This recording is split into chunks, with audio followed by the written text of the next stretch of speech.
Good morning and welcome everyone to the fifth meeting of the Local Government and Communities. Please ensure all mobile phones are on silent. A reminder that broadcasting will operate your camera and microphone as usual, and please allow a short pause before being called on to speak to allow them to do so. We've received apologies today from Annie Wells, and Jeremy Balfour is here as her committee substitute. At agenda item 1, we have consideration of whether to take agenda item 7 in private. This is consideration of the evidence heard in Travelling Fun Fares Licence in Scotland Bill. Members are also asked to agree to take in private future consideration of a draft report on that bill.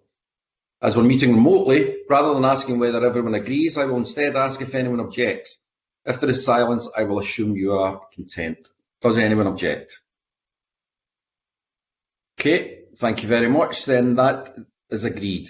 Item 7 will be taken in private, as will future consideration of any draft reports on the bill. At agenda item 2, the committee will take evidence on two instruments: the draft Town and Country Planning Short-Term Let Control Areas Scotland Regulations 2021 and the draft Civic Government Scotland Act 1982 Licensing of Short-Term Lets Order 2021. And I now welcome Kevin Stewart, Minister for Local Government, Housing and Planning, James Hamilton, Lawyer, SGLD Housing Branch, Norman MacLeod, Senior Principal Legal Officer, Planning and Built Environment, Andrew Mott, Head of Housing Markets, Strategy and North Programmes for Homes Division, and David Reekie, Planning Regulation Manager, Planning and Architecture Division, Scottish Government. We understand that these two instruments have the same common purpose, so we are taking evidence on them jointly, but they will be formally debated separately. These instruments are laid in the affirmative procedure, which means that the Parliament must approve them before the provisions can come into force. Following this evidence session, the committee will be invited at the next agenda items to consider the motions to approve the instrument. There is significant public interest in these instruments, and for information, we've allocated just over an hour for this evidence session. Some brief technical information before we get started. There is a pre-arranged questioning order, and I will call each member in turn to ask their questions for up to 9 minutes. Minister, please state clearly if an official is being brought in to answer any question. We may have a short amount of time for supplementary questions at the end. And please, could everyone give broadcasting staff a second to operate your microphones before you speak. I remind everyone that the Scottish Government officials can speak under this item, but not in the debate that follows. And I now invite the Minister to make a brief opening statement. Thank you very much, Convener, and good morning to the committee. I'm very grateful for the opportunity to speak to the motions seeking approval for the instrument, and with the committee's permission, I intend to speak to both instruments together. Convener, in our 2018-19 programme for government, we made a commitment to ensure that local authorities have appropriate regulatory powers to balance the needs and concerns of their communities with wider economic and tourism benefits of short-term lets. And these two instruments deliver on that commitment. Members may recall that in September 2018 I received a cross-party letter calling for the introduction of a licensing scheme for short-term lets as a response to clear concerns from their constituents on the rise in short-term lets and the impact on neighbours and residents. And I said then that I would take the time to engage with stakeholders, get the right solution, and this was done through extensive engagement through 2 public consultations. In 2019, we consulted on the broad principles of a regulatory framework, and we commissioned research on the impact of short-term lets on communities. This showed broad support for some form of regulation and formed the basis for the proposals I therefore announced in January of 2020. Those were to establish a licensing scheme for short-term lets using powers under the Civic Government Scotland Act 1982, and to give local authorities the ability to introduce short-term let control areas under powers introduced by the Planning Scotland Act 2019. In September 2020, we launched a second consultation on detailed proposals for these instruments. Despite COVID-19 restrictions, my officials engaged with over 400 stakeholders at a series of workshops, and we received over 1,000 written responses. And these statutory instruments were drafted following careful consideration of stakeholders' views and inputs, And I'm grateful to everyone who took the time and trouble to help get these right.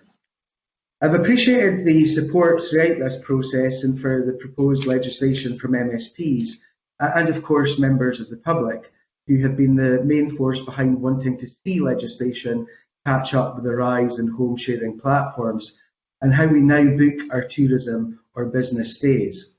I know that short-term lets bring many benefits to hosts, visitors and the Scottish economy.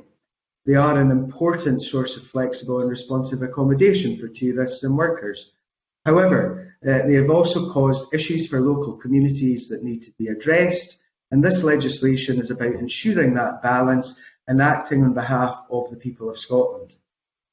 Turning first to the licensing scheme, Convener, at its heart is a set of mandatory standards which will help to protect the safety of guests and neighbours across Scotland. Many hosts will already be following these standards as a matter of compliance with existing law or best practice. The licensing order allows local authorities to tailor the scheme to address particular local issues and will help them in knowing what is happening in their area and handling complaints effectively.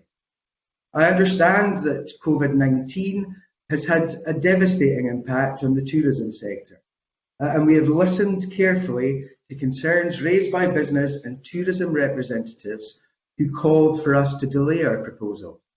And that is why we amended our proposals so that existing hosts have until the 1st of April 2023 to apply for a licence.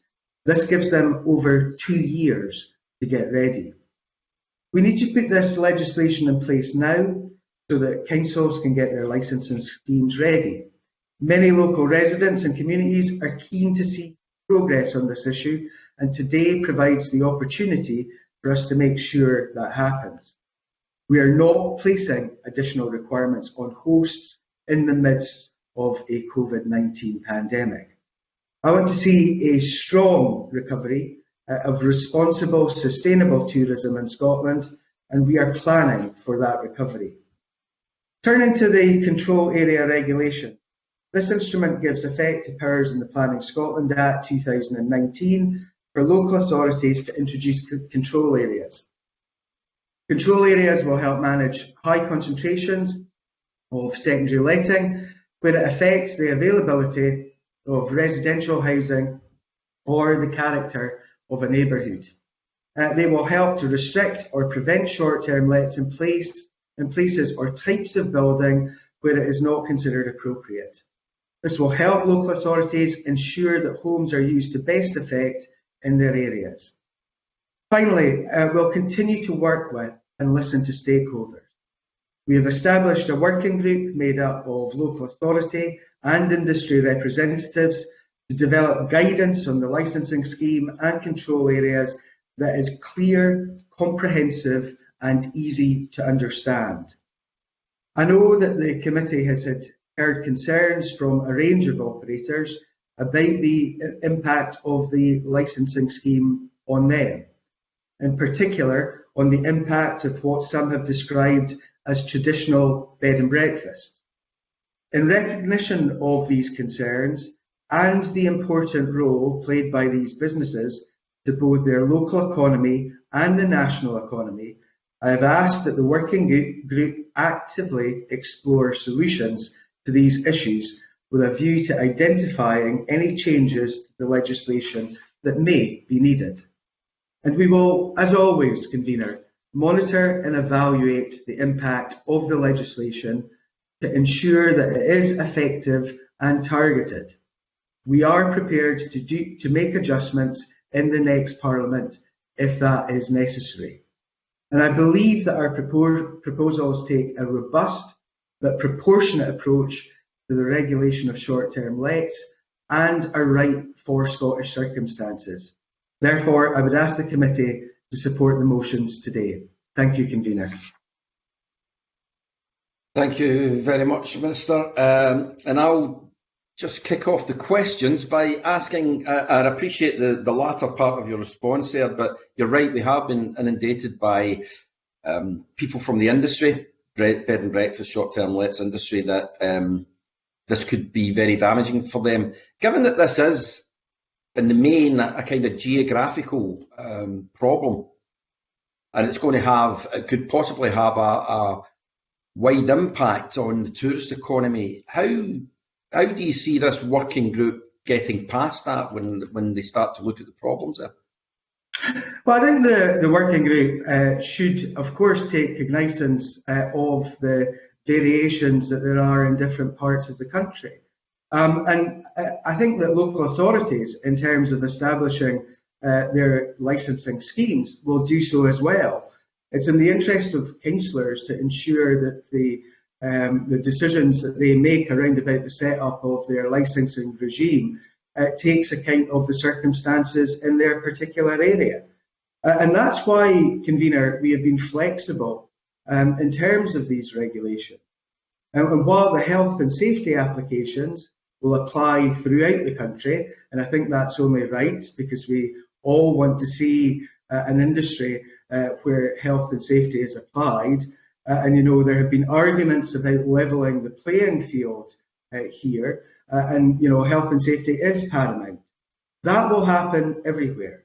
But other local authorities, some local authorities will look at adding to that, because there are difficult circumstances in some places, as we know. And we have offered that flexibility and autonomy to local government to build on their needs. Now, they will continue to listen as well to folk within the industry, but also to communities around about that balance. So my expectation is not to have uniform situations across the country. It never was. And that is why we have put forward these regulations as they are, to allow that autonomy, the flexibility, to allow local politicians to take a balanced view around about what's right for the economy and communities in their area. Okay, so just let me clarify this then. What you're saying is that the legislation as proposed is the bottom line, and that local authorities have got the opportunity to be a wee bit more harder in their areas, which seems to me still puts a burden on areas of the tourist industry that you wouldn't expect to be affected by this. Well, let's take an example, Convener. You know, in certain parts of the country, we know that there have been difficulties with antisocial behaviour related to short-term lets. That is a fact. Some folk would say that that is a particular problem for Edinburgh. I would say that it's a problem in many places and not just this city. And it may well be that local authorities, a local authority, Edinburgh, or another, may decide in terms of their licensing scheme to build into that the antisocial behaviour elements and tackling antisocial behaviour elements. Now, that may not be a problem in other local authorities. You know, I don't want to give a local authority off the top of my head, because at the end of the day, I'm not privy to everything that is going on in particular places. But it may well be that another local authority decides that they're going to stick with the health and safety aspect of licensing only, and that's a matter for them. And again, you know, in terms of that flexibility, it may well be that larger local authorities may have areas where there are specific problems. You may want to take an approach at looking at different areas within their local authority in a separate manner. Now, you know, there is the flexibility built into this to allow for that. This is not heavy-handed. You know, what we are proposing in terms of the basic licensing regime is on health and safety. And I think that I've yet to come across anyone in terms of members of this Parliament who do not think that that is right, that we deal with the health and safety aspects of all of this. Meanwhile, I know that folks have varying views around about what is required in their locale. That is obvious from discussions that I have had. And, you know, it will be up to local authorities to look at what is best for them and to shape their licensing schemes to suit the needs of the economy and the communities in their area. Yeah. Can I ask then, just on, again, the same point, there was talk about licensing fees of what, maybe £2,000 or a total cost, say, to a small business of £2,000 a year. Is that, and that would be maybe the minimum they were paying, is that correct? I don't know where that number of £2,000 has come from, convener, and I'd be very interested to find out who has made those calculations and how they came to that figure. Convener, we published BREEA along with the regulations, but let me run through a few points with the committee. In that BREEA, the average indicative fees are estimated to be in the range of £223 and £377 to cover a 3-year licence. The actual levels of fee are, of course, up to local authorities and are likely to include higher and lower tiers, reflecting the scale of the business. As I say, licences are for 3 years, and as it stands at the moment, local authorities license for other things, as we well know. So HMO fees across Scotland range from £229 to an outlier number of £1,906. Landlord registration fees are set nationally at £66 plus £15 for each property, making the lowest fee £81 for one property. That's something that we are going to take a look at in future. And local authorities, in terms of responses that they have made, have indicated that they might expect the fees to lie somewhere between landlord registration and HMO licensing. And for those folks who have talked about local authorities maybe trying to profiteer off of licences, the scheme itself has to be cost neutral to cover the costs of the scheme and not to allow any possible profiteering. So that in itself is a misleading thing that has been put around about by some. But I'd be very interested, convener, to see where that £2,000 figure has come from and how that has been calculated. And whoever has come up with that maybe would wish to send us that in writing. Thank you for that. Just one thing, and I think my colleagues will probably want to talk a bit more about this, but can you explain why you included bed and breakfast within the definition of the short-term let? I mean, they don't really have a history of causing problems for neighbours, do they? Well, convener, there is a difficulty in terms of definition in law, always in these circumstances. And bed and breakfasts were always included in this situation. And, as I've said, I'm more than happy to continue to work with industry around about some of the definition aspects of all of this. But, again, some folks have said that bed and breakfasts were not included at the beginning. They were always part of the consultation. And in responses from the bed and breakfast industry, they talked about there needing to be a levelling of the playing field in all of this. Now, maybe our attempts to level the playing field are not exactly what they want here, but we need to ensure that we don't have any anomalies as we move forward. For example, convener, it may well be that short-term let operators try to prove that they are a bed and breakfast building business, try and get around the law, for example, by providing breakfast boxes and saying that they are a traditional bed and breakfast building. So, we have to be clear in terms of legal definitions and all of this. And, we will continue to look at that. And we're more than willing to continue to speak to folk around about that, but we have to make sure that whatever we put in place actually works for all, that there are no loopholes, no anomalies. Okay, thanks very much for that, Minister. Sarah? Thanks very much, Convener. Can I first of all draw members' attention to my register of interest in terms of my former employment with SFHA? Minister, it's already been commented that we've had a huge number of representations on this proposed set of orders. Can I go back to the financial issues, because we have had representations from local authorities that they face a challenge in getting the whole process up and running. So how confident are you about the cost of licensing, given that the local authorities on one hand think the costs are underestimated because they have to set up the system in advance of actually getting any income, and then that the representatives of the sector are worried that it's to break down the cost, that they think it's £1,000 for the short-term let licence and £1,000 annually, which is more than the estimates that have been provided. I know you say you want to see the detail, but that's what we've been given in terms of representations.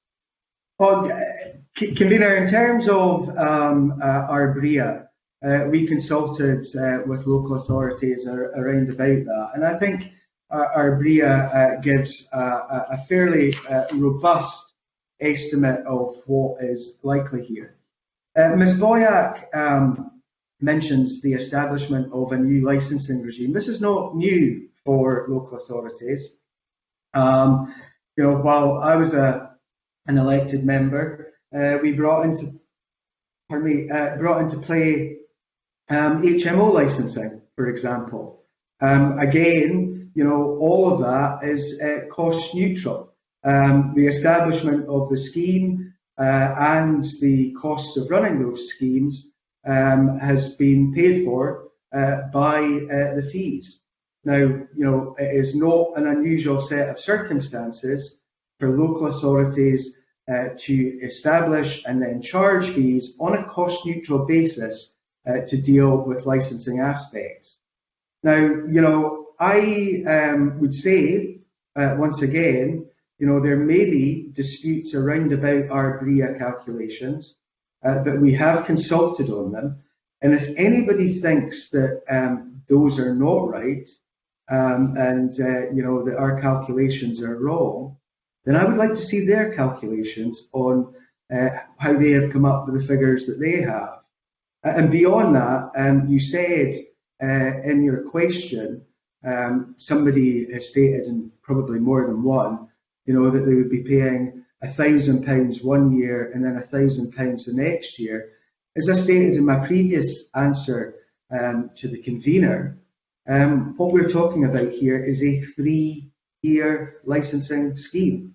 So that would certainly not be the case of a fee 1 year and a fee the next year. Thanks, Minister. I was more thinking about the fact that there will clearly be additional work in authorities and that has to be done in advance, because it's welcome that the scheme is now kicked back to 2023, but there will be preparatory work. Can I follow up that point you made about traditional bed and breakfast operators? Can you say how many are already covered by licensing under the 2005 Act and how many more are expected to be covered by the order? I think your points about different types of use of buildings for letting is important, that there aren't loopholes. So it's to clarify that issue. And then the point about the 3-year licence, what timescale do you have envisaged going forward beyond the first 3-year licence? That's a major issue of concerns for operators. And in paragraph 108 of the policy information you sent us, the longer term issue is that up to local authorities to decide whether it would be 3 or 4 years before somebody had to get their licence renewed? We have said 3 years. We're open to discussion from local authorities around about that, but 3 years I think is the right licence. That was the one that came out tops in terms of consultation responses and conversations and stakeholder events. So we could look at that, but I think there's already a kind of settled well on some of that.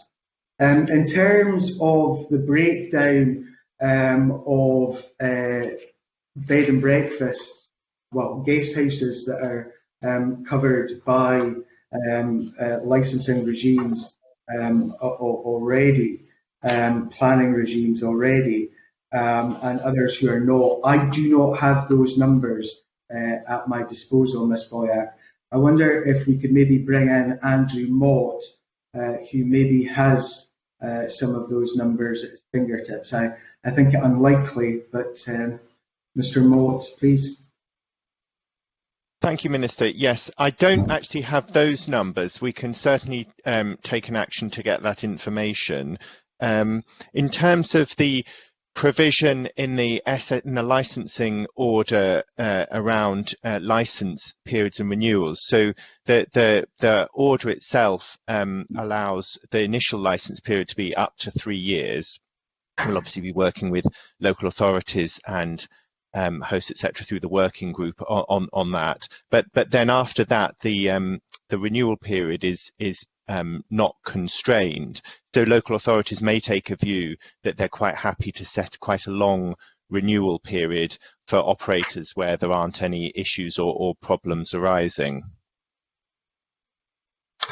Thank you. That was the issue I was looking to get an answer for. I think a key issue is the issue of monitoring these regulations and what work is going to be done. At the very opening comment you made, Minister, you talked about you would review this in the next Parliament. I was looking for a more confident, forward-looking approach to see that the system needs to work. But are you saying that you're worried about the detail, and to what extent is that an issue of the legislation, and to what extent is it the issue about the regulations that sit alongside the legislation and the guidance critically, where operators and local authorities need to be consulted about the detail? Well, it's absolutely right that we get the guidance right, and that's one of the reasons for establishing the working group, in order to make sure that that is the best that it possibly can be. As the committee is aware, in January of 2020, in the statement that I gave to Parliament, I outlined that we would use secondary legislation in order to move this forward, using the Civic Government Scotland Act 82 and the Planning Act 2019. But at that point, I said to Parliament, if this did not meet all of the requirements, then we would come back and possibly look at primary legislation that deal with all of these matters. I've been pragmatic in terms of how we deal with all of this.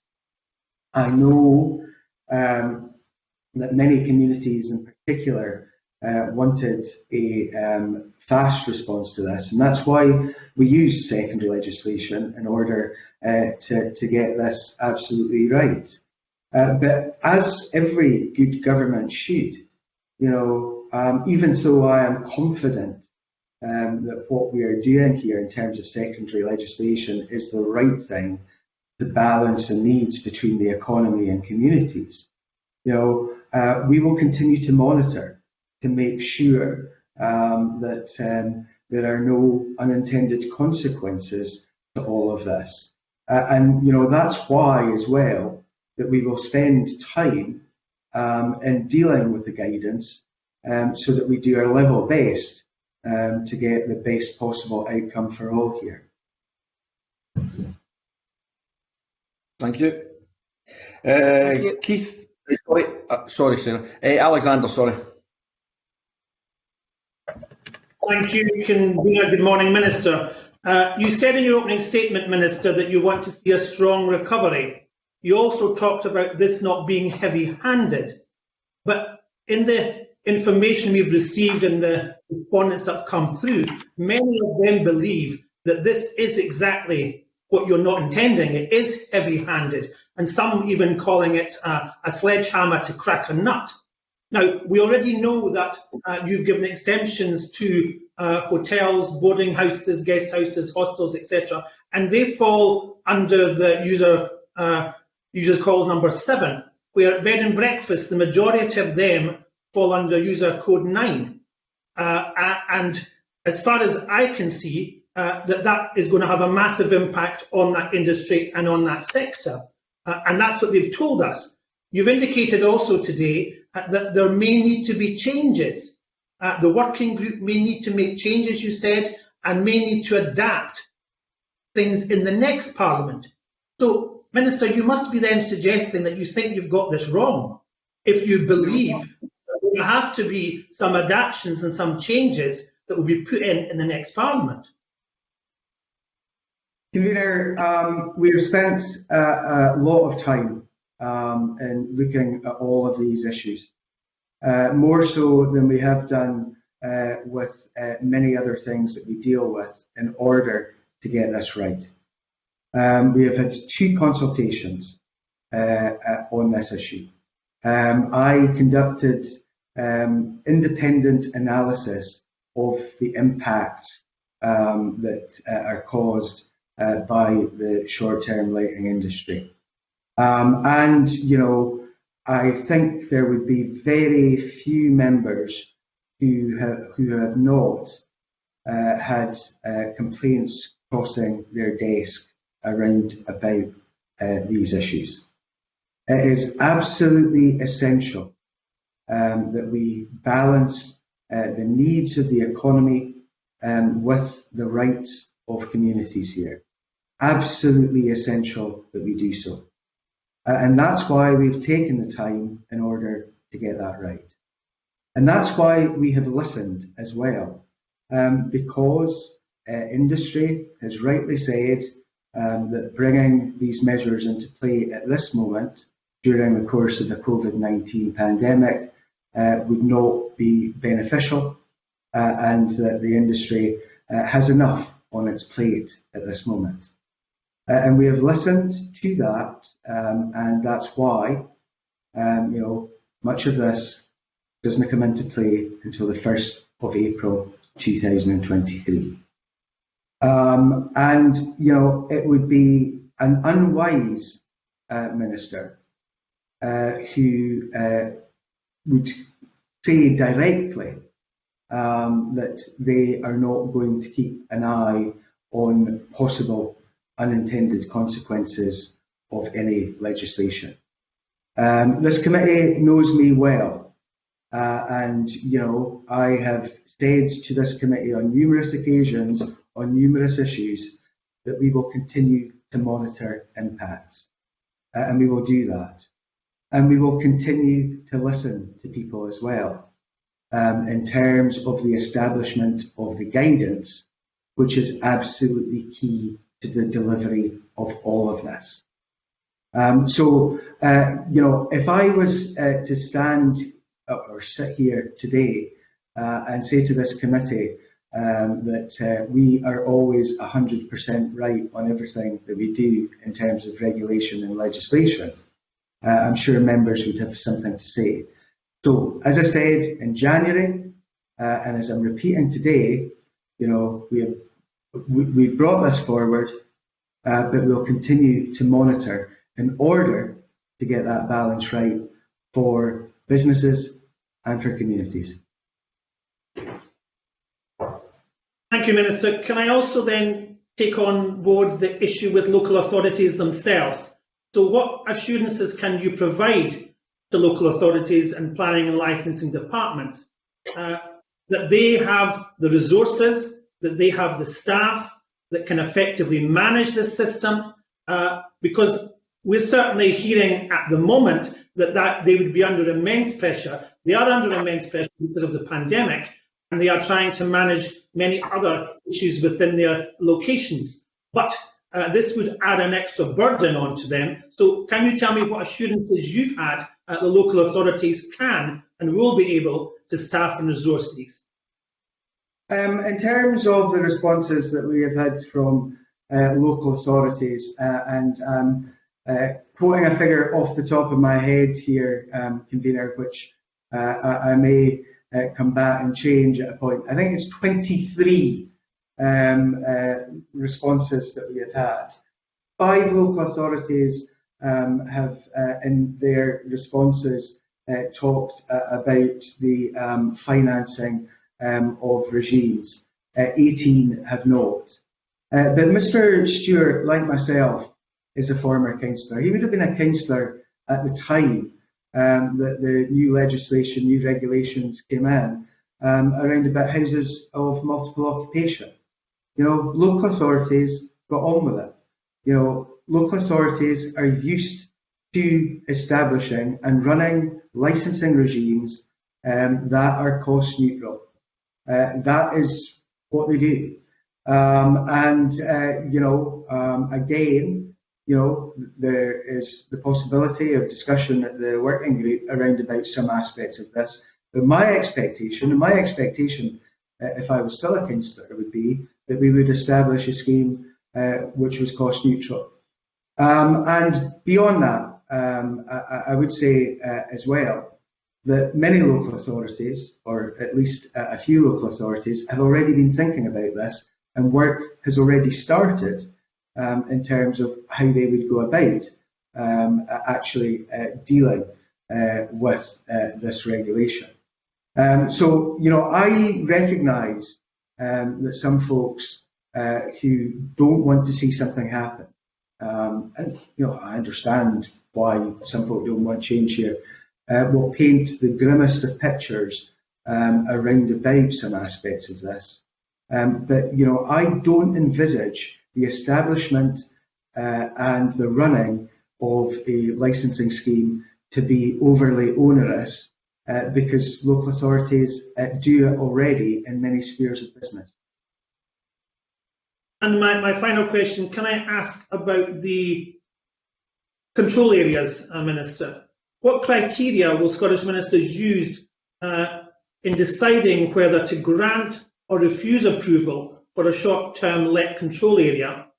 And will these criteria be published or subject to consultation? We will lay out in the guidance what we're going to do in these aspects. But I think that there has to be a wee bit of faith. Ministers deal with many matters in terms of planning. For example, in order for a local authority to establish a conservation area, for example, that requires ministerial approval. That is not an unusual set of circumstances. And in my case, I assiduously look at all of these things that cross my desk, and I would hope that my successors would do likewise. Thank you, Convener. Thank you very much. Keith?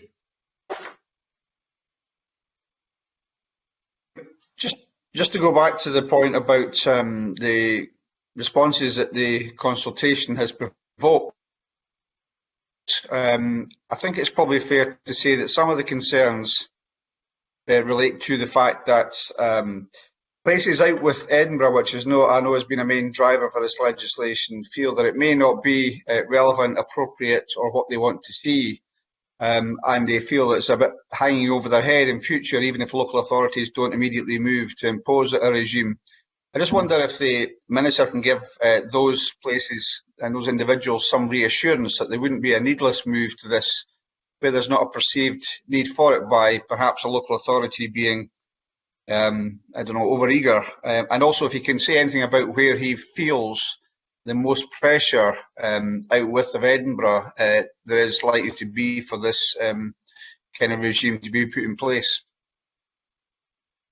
Convener, I know that some folk have painted this as an Edinburgh-only problem, and I recognise that there are some immense difficulties in this city. But over the piece, I've had issues raised with me from many areas of the country. Mr. Brown asks about other areas in particular. Well, if you look at where we looked at for our independent study, we looked at places like the East Neuk of Fife and Skye. where there are obviously some tensions in that regard, and getting that balance between economy and community. And there are other places as well. Now, as I outlined to what we have done here is given local authorities the autonomy, the independence, put in place what is right for them. What we do require everywhere, and I think it's only right, is that the health and safety aspects of this are adhered to and form part of that licensing regime.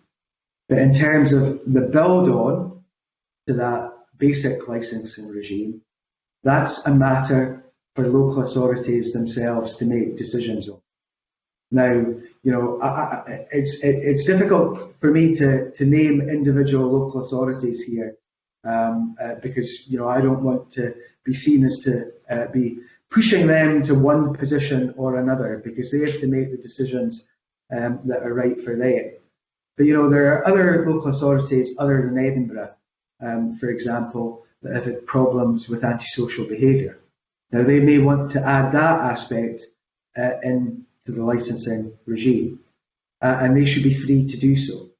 And there will be other local authorities, where the short-term lets are dispersed, where there's very little problem at all. So they would stick with the basic health and safety licensing only.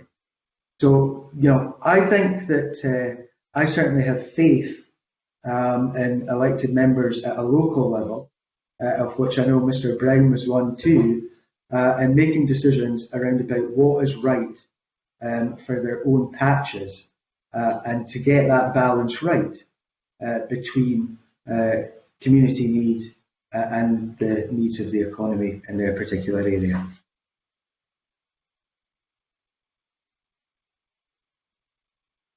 I thank the Minister for his reply. Just to say that some of the other responses that we have received, especially from smaller concerns, concentrate on the scope of this. I just wonder whether the Scottish Government would have been able to impose a duty on platform operators like Airbnb or Booking.com to ensure that they only advertise properly licensed properties. And given the fact the government could have done that, is there a reason why they didn't? The Scottish Government is working with platforms on the expectation that they will be keen to make the scheme work. Visitors should be attracted by a licence number indicating that the property is properly regulated and compliant. I think that platforms have a reputational interest in offering lawful listings, and I think that a licensing number itself provides that. However, what I cannot do, because we don't have the power to do so, is insist that the licensing requirement or the licensing number is posted by these operators. I hope that answers Mr. Brown's question. I didn't really get the start of it because his connection is not brilliant, Convener. Keith? I'm sure it's your connection. I'm sure mine's absolutely fine, Minister, to be honest. But can I just say that my last point really is just to seek a bit of reassurance, if I could.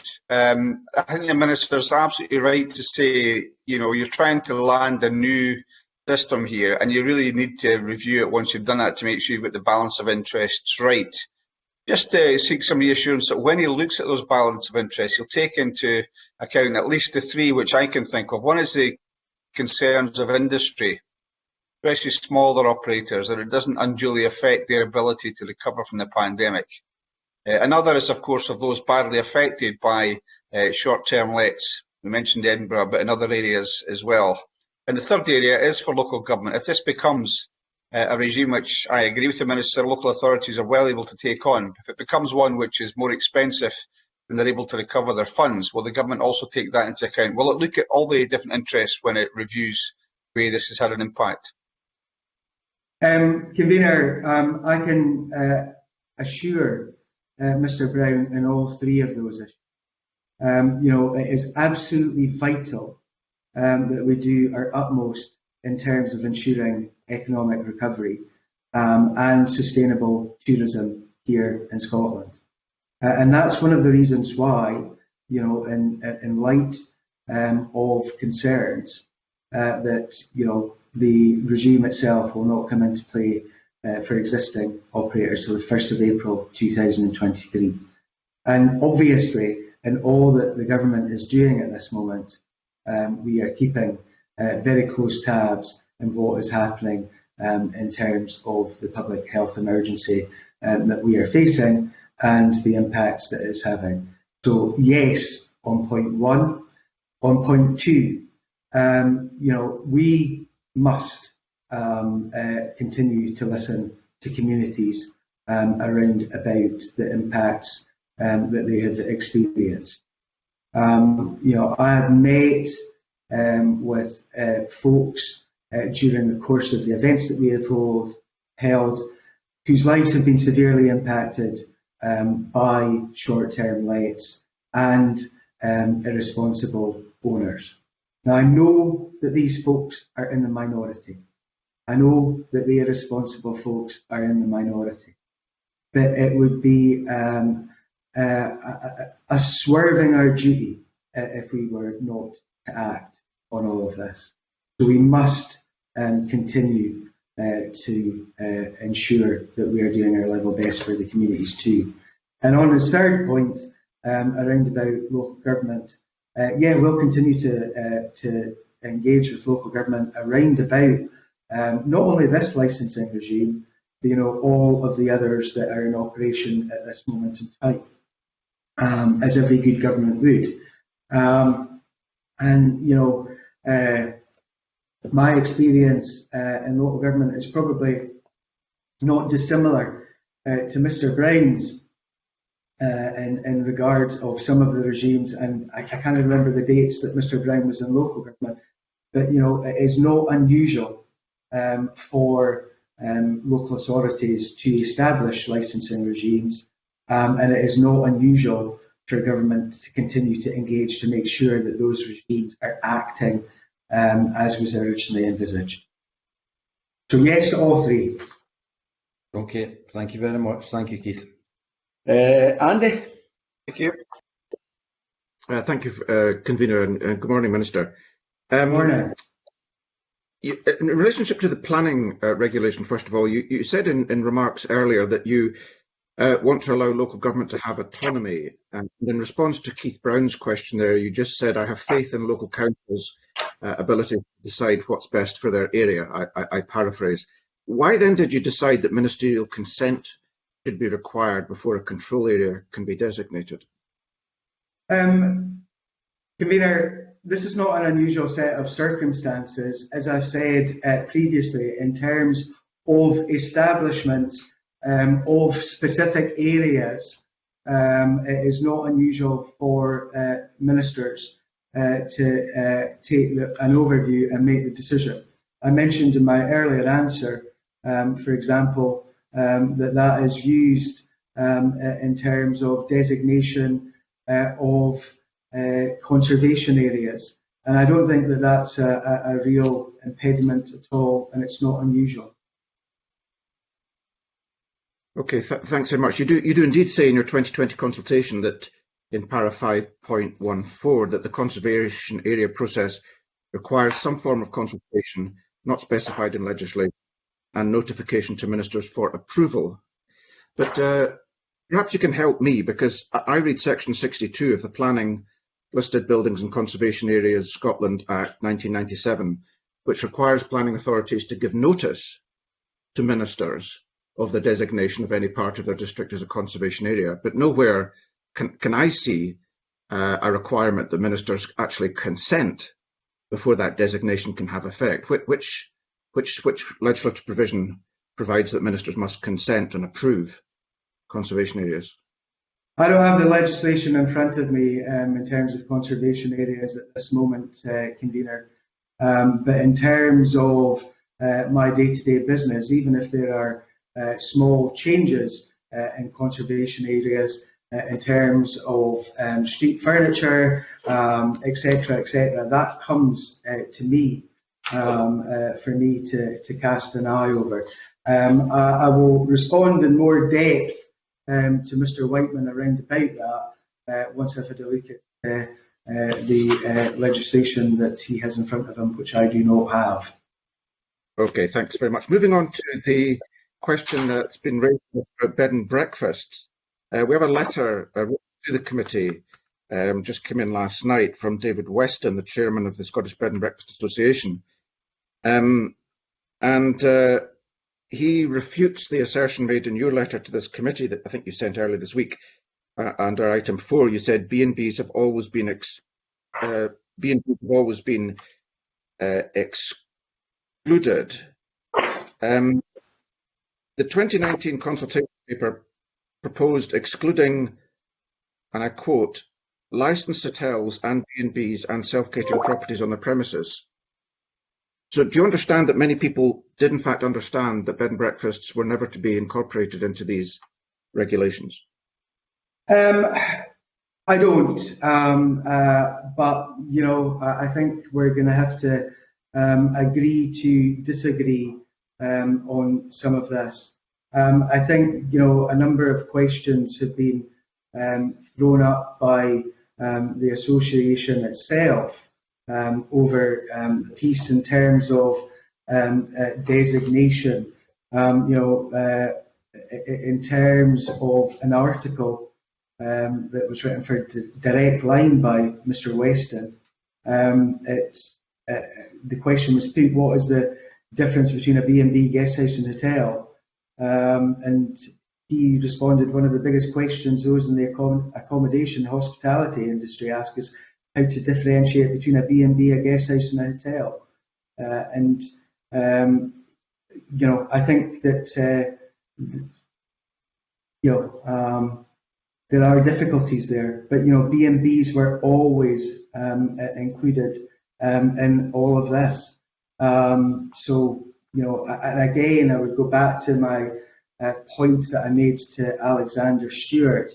You know, in terms of loopholes or getting around legislation. You know, one of the things which could happen is short-term letters could say we provide breakfast boxes, therefore we are a traditional bed and breakfast. You know, I'm willing to have the discussions around about some of this, but you know, the definition of what is a traditional B&B is not one that I have. Okay, we'll maybe get further into that in debate on the instruments, because I think there's ways around that. And next question, could you just clarify, because I think I know the answer to this from reading the policy documents, etc. That if I, for example, am the owner of 4 short-term let businesses, I will require to apply for 4 licenses. That licenses are specific to each property. That's correct, yes? Yep. Okay, and that does. I think you say in the policy document that, for example, a person operating 15 yurts in one field at one end of the village and 15 yurts in another field at the other end of the village would require 2 licenses. Could you explain what the logic of that is in comparison to just requiring the operator to have 1 license that covers both premises, indeed covers all premises, so it's clear that they abide by the license conditions? I'll bring in Mr. Mott, convener, and then I'll come in. Thank you, Minister. So the thinking here is that if you have, in terms of who's interested in what's going on that field or premises, an important consideration is the neighbours who might be affected. And so with 15 yurts in one field, in terms of somebody booking, they're probably not going to be allocated a particular yurt until they arrive, and then they're given that yurt. But in terms of the neighbours are the same in effect around that field. But if I then operate another premises or field, 2 miles down the road with I don't know, 15 more yurts in it, the neighbours are different. So it may be that in a certain set of circumstances, the operation in one field is totally fine, but in the other, there's other considerations. So the thinking was that it doesn't make sense to sort of require each yurt to be individually licensed in that field, but to consider the sort of whole premises as one operation in that context. That seems to be the least bureaucratic, but also still protects the interests of different neighbours around the two different sites. Minister, you wanted to come back in then? Yeah, I think, Mr. Mott is saying that pretty well. It is around about the neighbour aspect of all of this. And if we are putting communities at the heart of what we're doing, which I think is something that Mr. Whiteman wanted, that's the logical way of dealing with this. Thank you. That doesn't really answer my question, because my question is, why did you not consider having, if I'm an operator and I have 4 short-term lets in Inverness, for example, why couldn't you have one licence for me that designates the 4 properties I manage and confirms that indeed I comply with all the requirements in that licence, as opposed to having 4 different licence applications? That was my question. Well, I think, again, in terms of Mr. Whiteman's question, you have a situation, quite possibly, in terms of the operation, where you want communities to have their say in terms of the operation of one, but not all 4 of the properties. And I think in all of this, it is about striking the right balance to meet that community need. Again, I would say that in all of this, one of the problems that there has been a situation where communities feel that they cannot respond about their individual circumstances and how property is affecting them. Okay, I've got a few more questions. My time's up. I'll leave it there, Convener. Thanks. Okay, thank you, Andy. Gordon MacDonald.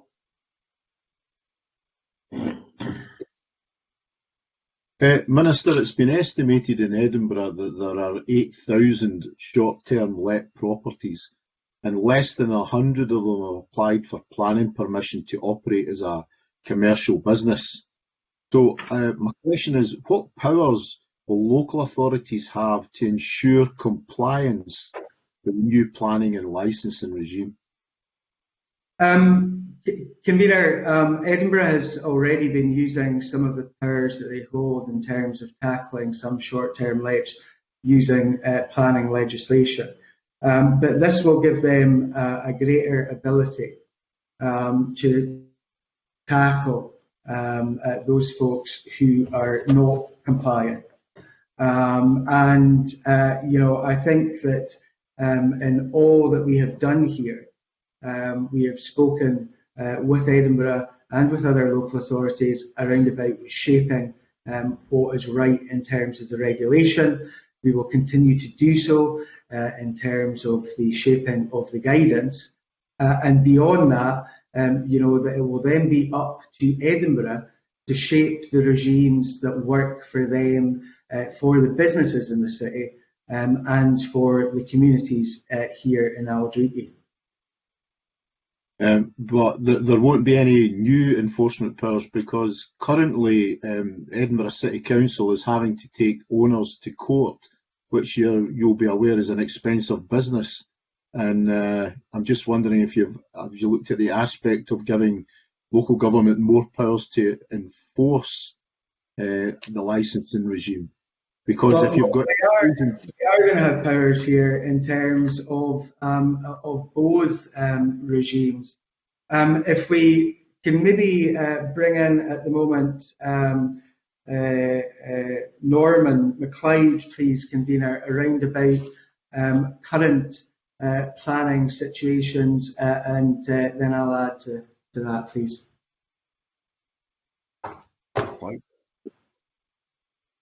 Thank you, Minister.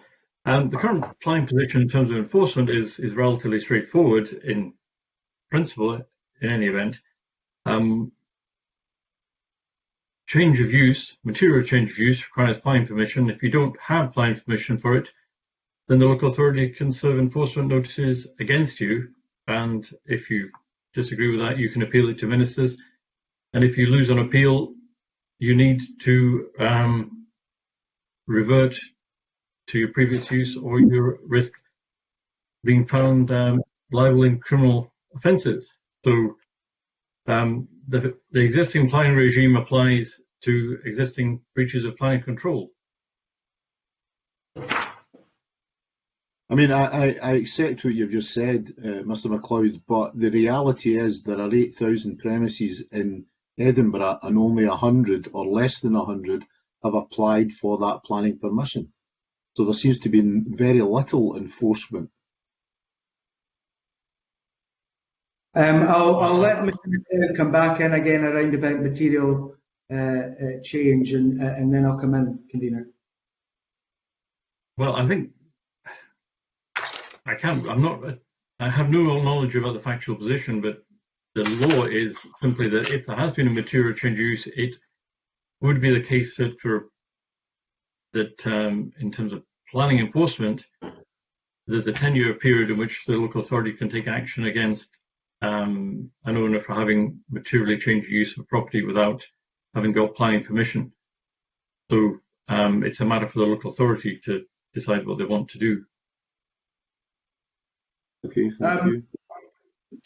Convener, if I can maybe add to that in terms of the changes that we are intending to make, and most of them from the Planning Scotland Act 2019.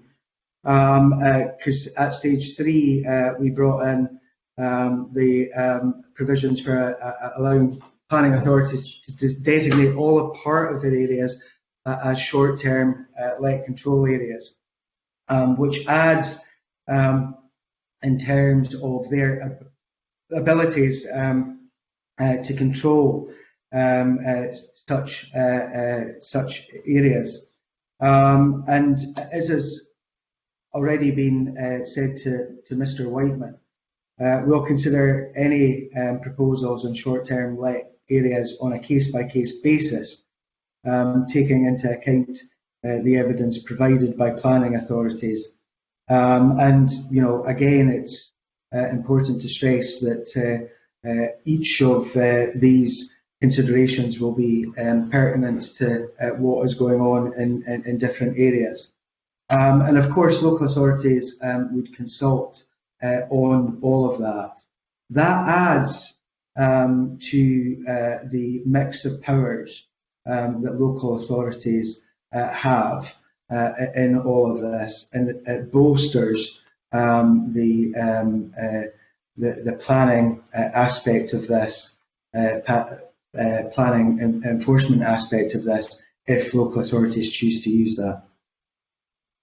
And my final point is, you've touched upon the impact on residents' lives of some of these short-term lets being used as party flats, etc. The mandatory conditions attached to a licence largely focus on the safety and security of guests. Could conditions not also apply to protecting the interests of neighbours, particularly in flatted developments with common areas under shared ownership? Convener, again, you know, this goes back to the autonomy and independence of local government here in terms of the regime that they choose to establish. And as I said earlier, you know, they may want to build on the basic health and safety provisions that should apply to all. And that may include, as I've said earlier, you know, provisions around antisocial behaviour. It may look at things like littering. It may look at cleaning regimes in those common areas that Mr. MacDonald mentions. Now, if you look at some of the conflicts that there have been in recent times, in particular, the cleaning of common areas is certainly something that has caused difficulties at this moment in time, but it's been pointed out during the course of the pandemic. But as has been pointed out to me, littering, antisocial behaviour, the general cleaning regime have been problematic for many people long before the global pandemic. And the local authority needs to look at the requirements to meet the needs of that balance in their area around about getting it right for both the business and the community. I don't want to push Edinburgh into a position, but I think that Mr. MacDonald talks regularly to elected members from Edinburgh City, and I think many of them would see a more enhanced regime here, which may include some of the elements that Mr. MacDonald has mentioned. Okay, thanks very much, Convener. Thank you very much, Gordon. Jeremy? Good morning, Minister. I think most of the issues have been dealt with by my colleagues already. I understand there is an issue here as a former councillor in Edinburgh. I think there is an issue around enforcement and how easy it is for local authorities to do it.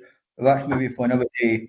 I suppose my first question, Minister, is just to go back and to clarify a question I think asked previously around bed and breakfast.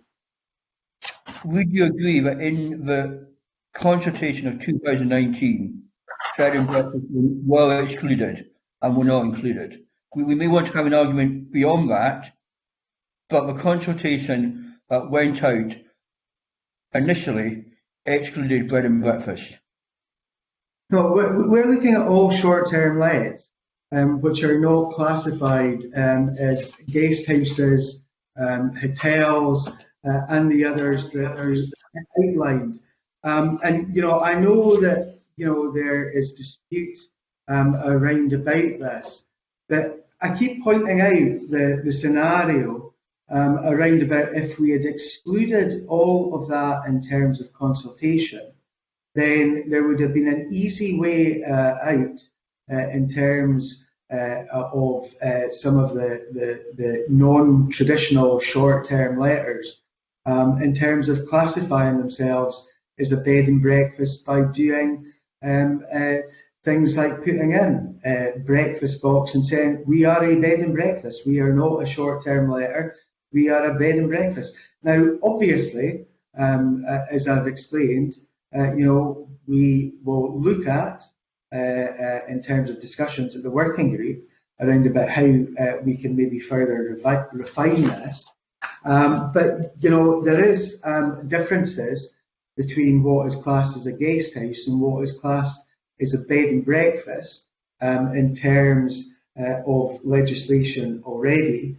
And bed and breakfast, are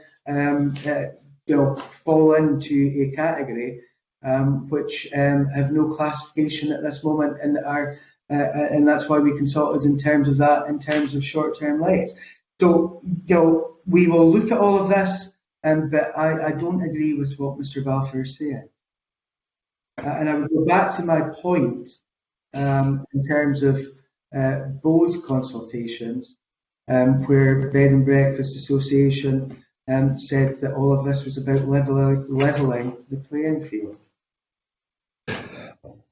Okay, thank you, Minister. My final question, Minister, is you're giving local authorities, and right or wrongly, quite a lot of discretion in regard to how they add to the basic.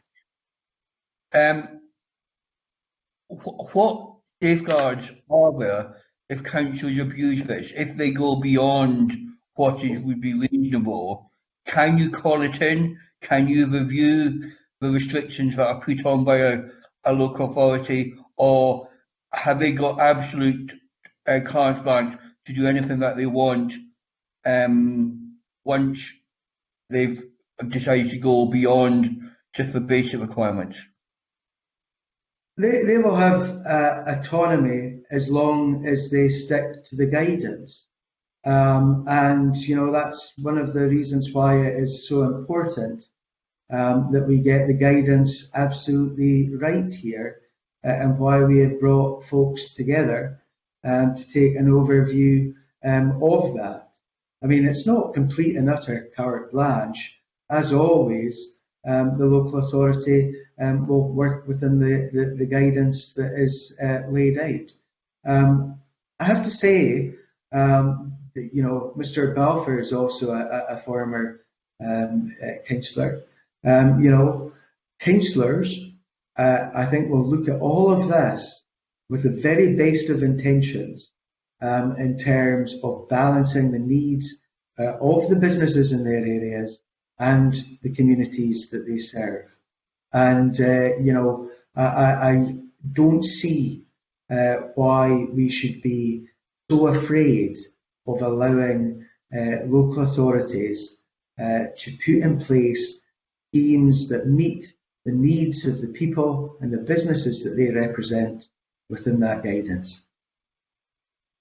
I have to say I'm not convinced local businesses or many of the opposition party would agree with that comment, certainly with the way that Edinburgh Council is being run at the moment. But I'll leave it there. Thank you, Convener. Thank you very much, Jeremy. Good finish for you. Okay, thank you very much. We'll now move on to the debates on the instrument. Agenda item 3 is formal consideration of motion S5M 23719, calling for this committee to recommend approval of the draft Town and Country Planning Short-Term Let Control Areas Scotland Regulations 2021. I invite the Minister to move the motion and speak to it if he has anything further to add. Convener, I move the motion. I think we've covered a fair amount of ground today. What I would reiterate is that in all of this, we have consulted twice, we have carried out independent research, and there is a recognition that we need to ensure that we balance the rights of businesses with communities. As I pointed out, we have already listened to all of this because we have delayed the implementation of this, and will allow folk up until the 1st of April 2023 to apply for a licence. So that gives them over 2 years to get ready. But we do need to put this legislation in place now in order for councils to get the licensing schemes ready.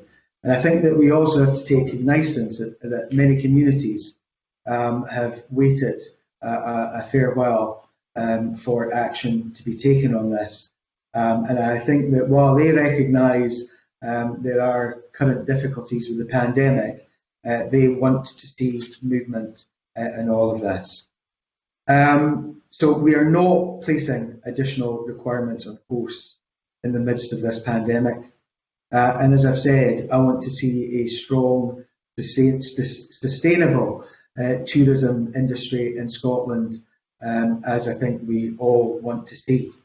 You know, we will continue to do all that we can in that regard to ensure that that is the case. Now, there has been debate today around about the traditional, what are described as traditional B&Bs. And, you know, I recognise without doubt the importance of these businesses to their economy and to the country as a whole. And that's why I've said that the working group will actively explore these issues, and we will look to see if there are any changes to legislation that are required. There seemed to be some controversy around about the fact that I have said that we would continue to keep an eye on all of this and monitor and evaluate the impacts of these regulations. I think that it is only right that a responsible government does all of that. And as always, I'm willing to engage with members around about this. Mr. Stewart spoke to me at his request earlier on this week, and I'm more than happy to continue to speak to members on all of this. And beyond that, Convener, as always, as we move forward, I will continue to keep the committee and stakeholders informed of progress. Thank you very much, Minister. I now invite contributions from members. If you'd like to contribute to the debate, please let me know by typing R into the digital channels or by clearly raising your hand. Okay, I see Andy, Sarah and Alexander Stewart and Derek Balfour. Okay, Andy? Thank you very much, Convener. And this is agenda item 3, so we're debating the planning regulation. My understanding is we'll move on to debate the licensing one on agenda item 4. I've been a long-standing advocate of tighter planning regulations for commercial short-term lets. That's to say, domestic properties are used exclusively for commercial letting and no longer provide anyone with a home. And as the Minister noted in his opening remarks, did write a letter to the Minister asking for licensing powers to be given to local authorities. So I remain supportive of the need for tighter planning. And in particular, the Minister's mentioned problems in Edinburgh, which we're familiar with, I think, but it's notable that Professor Douglas Robertson, who gave us evidence and indeed was one of the co-authors, I think, of the Scottish Government's own research, noted that in places like Fort William, for example, students and staff are unable to secure accommodation. Tradespeople were unable to secure accommodation for a major affordable housing project. The planned expansion of the aluminium smelter was put on hold because there was no accommodation. And all of this was because of the unregulated expansion of short-term lets. So it's vital we get this right. The Minister in his opening remarks said he was prepared to make adjustments. Now, I suppose my fundamental problem is that the Minister was invited by the committee to share with us a draft of the draft regulations, but chose not to, and that's his prerogative. And there's no requirement in any of the parent legislation here that there shall be any super-affirmative procedure, etc. But the unfortunate thing is it means that there is no opportunity to amend these regulations. And so whilst I was pleased to hear the Minister say that he was prepared to make adjustments, etc., on the basis that the licensing bit of it anyway, we're talking about planning here, are not going to come into force for some time, there's still time to make those adjustments. And I would rather we got it right at first go. I believe on the planning regulation, it is fundamentally wrong that ministers should be required to give consent. In Regulation 3B, it just states very boldly that the proposed designation must be approved by the Scottish ministers. It gives no basis on which that approval must be given, criteria to be used, whatever. Now, in the planning bill debate on the 19th of June 2019, when we debated the power in that bill rise to this planning regulation, the Minister said, and I quote, "It's frustrating when members speak out in favour of localism, but when it comes to the crunch, are often willing to vote against it. That does not wash with me." Well, Convener, it doesn't wash with me either. And I think that local councils, local planning authorities should have the power to designate short-term let control areas without the requirement of having consent of Scottish ministers. And therefore, I've got very little choice to intimate that I will not be supporting the planning regulation. Thank you. Okay, thank you very much. Sarah? Thanks very much, Convener. I welcome the fact that we're debating this order today and the principle of short-term let control areas. I think that we urgently need these powers to ensure effective regulation, and that it shouldn't just be up to the market to decide how and where short-term lets operate in our communities. I I think the point that was made by Gordon MacDonald was well made earlier in the discussions and the questions. If we just took Edinburgh alone, 10% of our housing stock has been lost to short-term lets. 10%. That is 14,000 homes removed from long-term residential use. That's led to massive increase in rents, exacerbated the shortage of housing for those who want to live and work in our city, and it's added to the distances people have to commute. And that's meant a massive impact on neighbourhoods. It started in the city centre, but it's now been expanding right throughout the city. And that impacts on amenity, neighbourhoods, loss of local shops, and it does impact on our economy, and it negatively impacts on people's lives who've had to deal with antisocial behaviour, noise, and in tenements, we've also got the problem of owners who are absent and hard to contact when repairs are needed. I do want to say that there are clearly benefits in terms of tourism and incomes from people who are managing their properties properly, who are renting them out, but we need a proper regime in place because at the moment we don't have control and we don't have effective, consistent, proper planning. We need a rebalance. Now, I have read the submissions and it suggested that this is just about Edinburgh, and I don't agree, either in terms of the evidence that we've had submitted us for our committee discussion today, or indeed the evidence in terms of research that's been carried out. There is a particular concentration of short-term lets in Edinburgh and the Highlands, but there are also concerns that we've had in other council areas as well in the evidence we've had, just for example in Glasgow and East Lothian. And there is a real issue about getting the balance right here, and also the issue of making sure that we have an effective regime, which we just don't have at the moment. This is a sector of the housing market which is not properly regulated, so we need to act because we're losing homes that are not being replaced. So I do welcome the new policy principle of short-term let controls area, but I do think it needs to be effective. I think as a top-down design, I agree with Andy Whiteman in that regard. In fact, the Scottish Government has the power to approve or refuse to accept changes to the areas rather than the local authorities themselves. But we have this choice in front of us to approve or reject.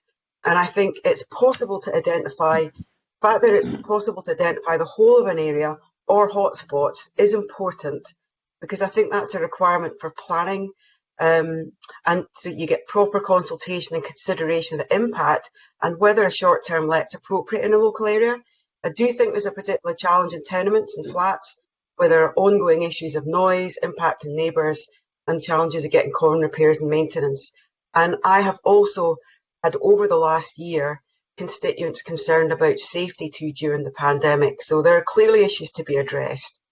So I go back to that key issue about loss of residential properties without proper decision making. It's had a massive impact in key parts of the country, but I agree with the representations we've had that we need effective monitoring, and I think that's a vital role for this committee, and the Scottish Government needs to go back to the operators to work constructively on the regulations, because I think that will be critical, so that you've got both accountability and effective regulations and appropriate regulations. So while I might be disappointed that the Minister retains the control on how the control areas are actually implemented or whether they're implemented, I think that if we were to knock this order back today, that would be a step back, and I think we've got to move forward, and that's why I'll be supporting the order today. Thanks, Convener. Thank you very much, Sarah. Alexander? Thank you very much indeed, Convener. Much has been said by my two committee members, but we have to acknowledge that there is an issue here with short-term lets. And the whole idea of ensuring that we had these control areas under the planning process was to ensure that that took place. Now, it has already happened in other parts of the world, in major cities across Europe, where they have a similar issue. They have brought in some regulations to manage the situation. And we should be doing likewise to ensure that the sector and the community are not disadvantaged. So when it comes to the planning side of things, I understand, and I also have some concerns about that ministers will have more of a control here than it will be for those who are planning to deal with the process in the future. And I think that in itself needs to be addressed. So I acknowledge where we are. I accept that when we dealt with the planning bill, we brought some of these restrictions and put some of these clauses into that to ensure that was the case. But it's vitally important, as I say, that we deal with this order today because it does have implications. And I will be supporting that as it progresses. Thank you, Convener. Thank you very much, Alexander. Jeremy. Already. I mean, I do think that there are issues around this, and I do hope the Minister will go away and reflect on the planning comments that have been made, not only in the submissions, but by some of the questions by MSPs today. But we are where we are, and so I think we do need to move forward with this. But I do think we have time, or the government have time beyond today to look at it, and I hope we will go look at it, consult further, and see if anything can be changed. Thank you. Thank you, Jeremy. Keith.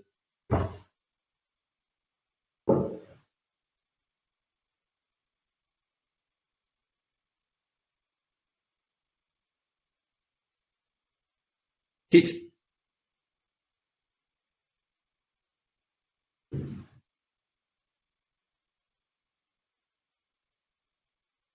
It appears Keith can't hear us.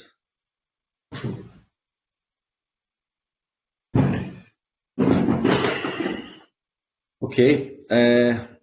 Sorry, it looks like Keith is going to miss out on the opportunity to say his piece. Okay. Minister, would you like to sum up and respond to the debate? Convener, I will sum up. All of this is about balance, as I've said. As always, I'm more than willing to have discussions with colleagues around about all aspects. However, we do need to move forward on all of this. I would say that we've heard a lot today around about folks who object to both sets of regulations. But let me give you some quotes from folks who have been at the forefront of all of this. The Coburn Association welcomes the introduction of the regulations for the short-term letting industry and calls for urgent action to address the problems associated with short-term lets in Edinburgh. So I think we have to take cognizance of community groups as well, many of whom, I have to say, want to see all of this done quicker. But at the end of the day, it is about striking the right balance and taking cognizance of where we are at this moment in time in terms of COVID-19. So I think we have struck the right balance, and I hope that members will support this. But as always, I'm willing to talk to folk as we move forward. Okay, thank you very much. Therefore, the question is that motion S5M 23719 in the name of the Minister for Local Government, Housing and Planning be approved. Are we all agreed?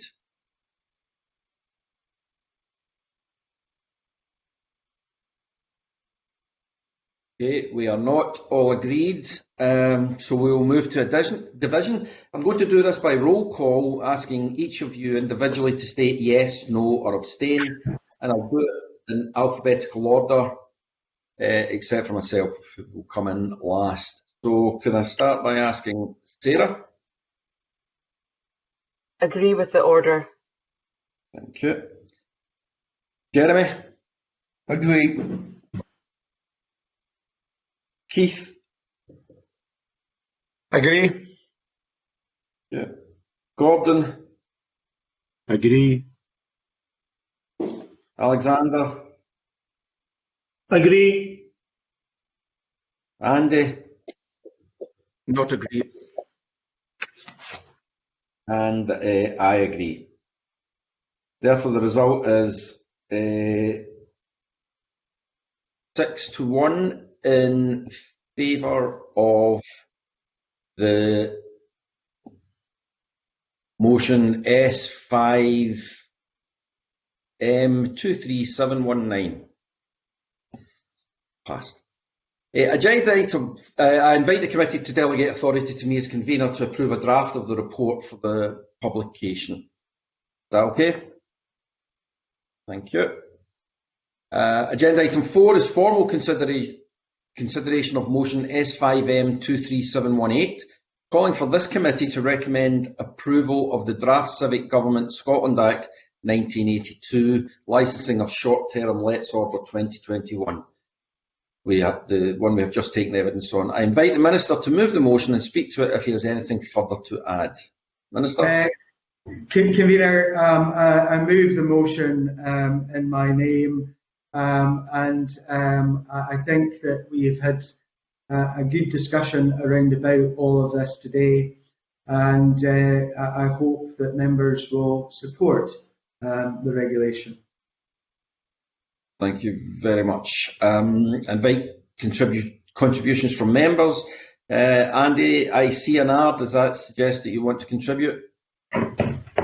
Yes, thank you, convener. So we're now talking about the licensing regulation. As I said in the previous debate, I want to see local government have the powers to license commercial short-term lets. That's to say, properties that are used exclusively for commercial letting, domestic properties that are not anyone's home.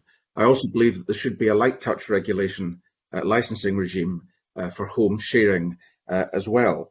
Now, there's a number of ways of approaching this, and I don't believe that the way in which this has been approached is most appropriate.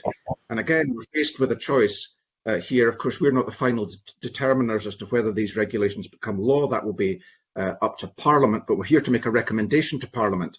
And my preference on both would be that both regulations were withdrawn, in fact, and the concerns were addressed and they were relayed, because these are both, and particularly this licensing one, is a complex instrument containing substantial policy detail in which there's no opportunity whatsoever to amend it. And again, I regret the fact that the Minister didn't take us up as a committee on our invitation to share the draft with us, in which case some of these issues might, I stress might, have been resolved, because licensing powers are about giving local authorities the power to license as they see fit. That's the fundamentals.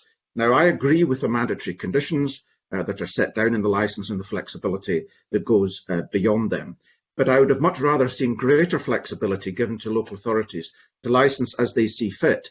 Indeed, perhaps not to license certain categories of property, but certainly a mandatory licence for commercial short-term lets of the type that have caused so many problems in Edinburgh, but a much more flexible approach to licensing home sharing and indeed the traditional bread and breakfast industry. And I think when we're making law, we need to be very, very careful to get it right. And I am distressed by the fact that I never contemplated or intended that bed and breakfast would be subject to a licensing regime, the same as other home sharing platforms. And I am also rather distressed at the fact that they themselves appear to have believed that bed and breakfast would not be included due to the wording in the 29 legislation. So I think actually there's a duty on government to withdraw these regulations, to go back to reconsider this and to come back with fresh regulations, which I acknowledge would be beyond the May election probably. But I think it's bad governance, bad law to be introducing quite complex policy legislation and saying we're willing after the next election to reflect on them and perhaps, excuse me, change them. I think we should get it right first time. And some consultees have also given us evidence that there's an argument, for example, for having grandfather rights in some of these, so that, for example, businesses, micro businesses that have been established for a long time could, at the discretion or indeed mandatory of the local authority, be waived the right, the need to have a licence, at least for a period of time. So I'm concerned that these licences do not, in fact, give the degree of flexibility that I think local authorities need to make the kind of decisions they want to in their areas, which will be different from Caithness to Edinburgh. And therefore, I can't recommend that Parliament agree with these regulations as they stand just now, and my preference would be that they were withdrawn. Of course, once they get to Parliament, we'll see. We may have a very binary choice at that point. So at the moment, however, I can't recommend to Parliament that I support this regulation. Thank you, Convener. Okay, thank you very much, Andy. Alexander? Thank you. I also have difficulties with this order. As I said at the beginning, I'm yet to be convinced that this will not be detrimental to certain sectors of the industry, especially the traditional bed and breakfast. The order does not seem to be fit for purpose, and to have comments made that we may have to amend it in the next Parliament. We're dealing with it in this Parliament. We should be ensuring that we get it right.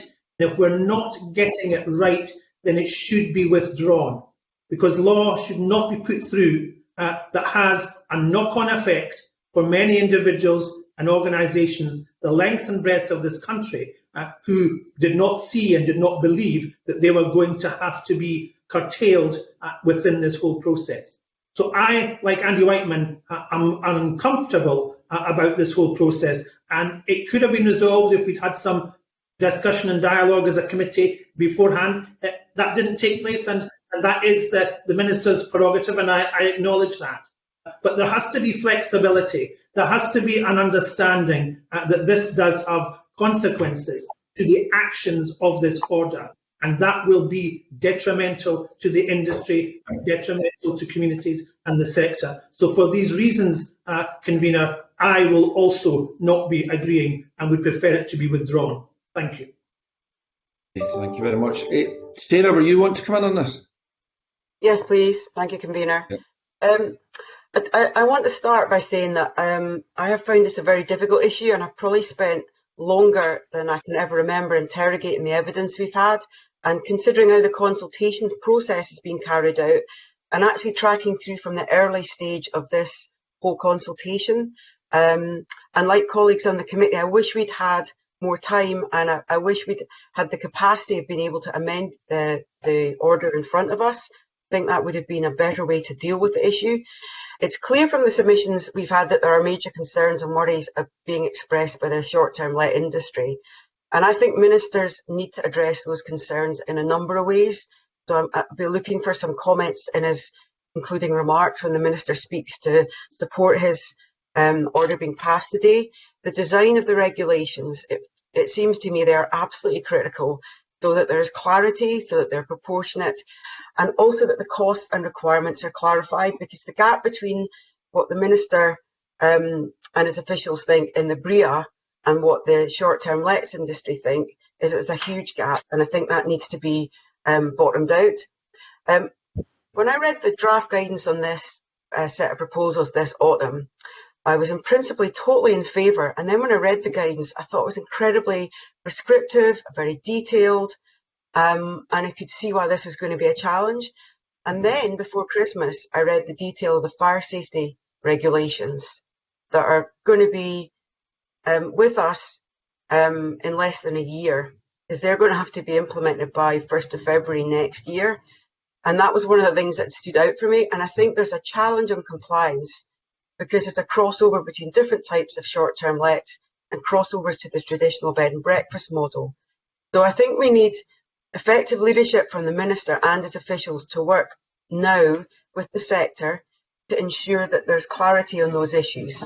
So things that might stand out as being really difficult, like fire and safety regulations, they have to be abided by anyway, so we have to just bake that in. But I think we need leadership from the Minister and his officials, work with the sector, because I know there are concerns about supply chains to support the work that needs to be carried out.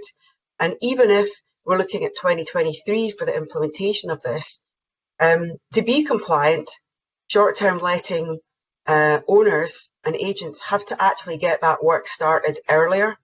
So, and also local authorities have to get going now to make sure that they can establish the regulatory framework that will be required to deliver on the regulations.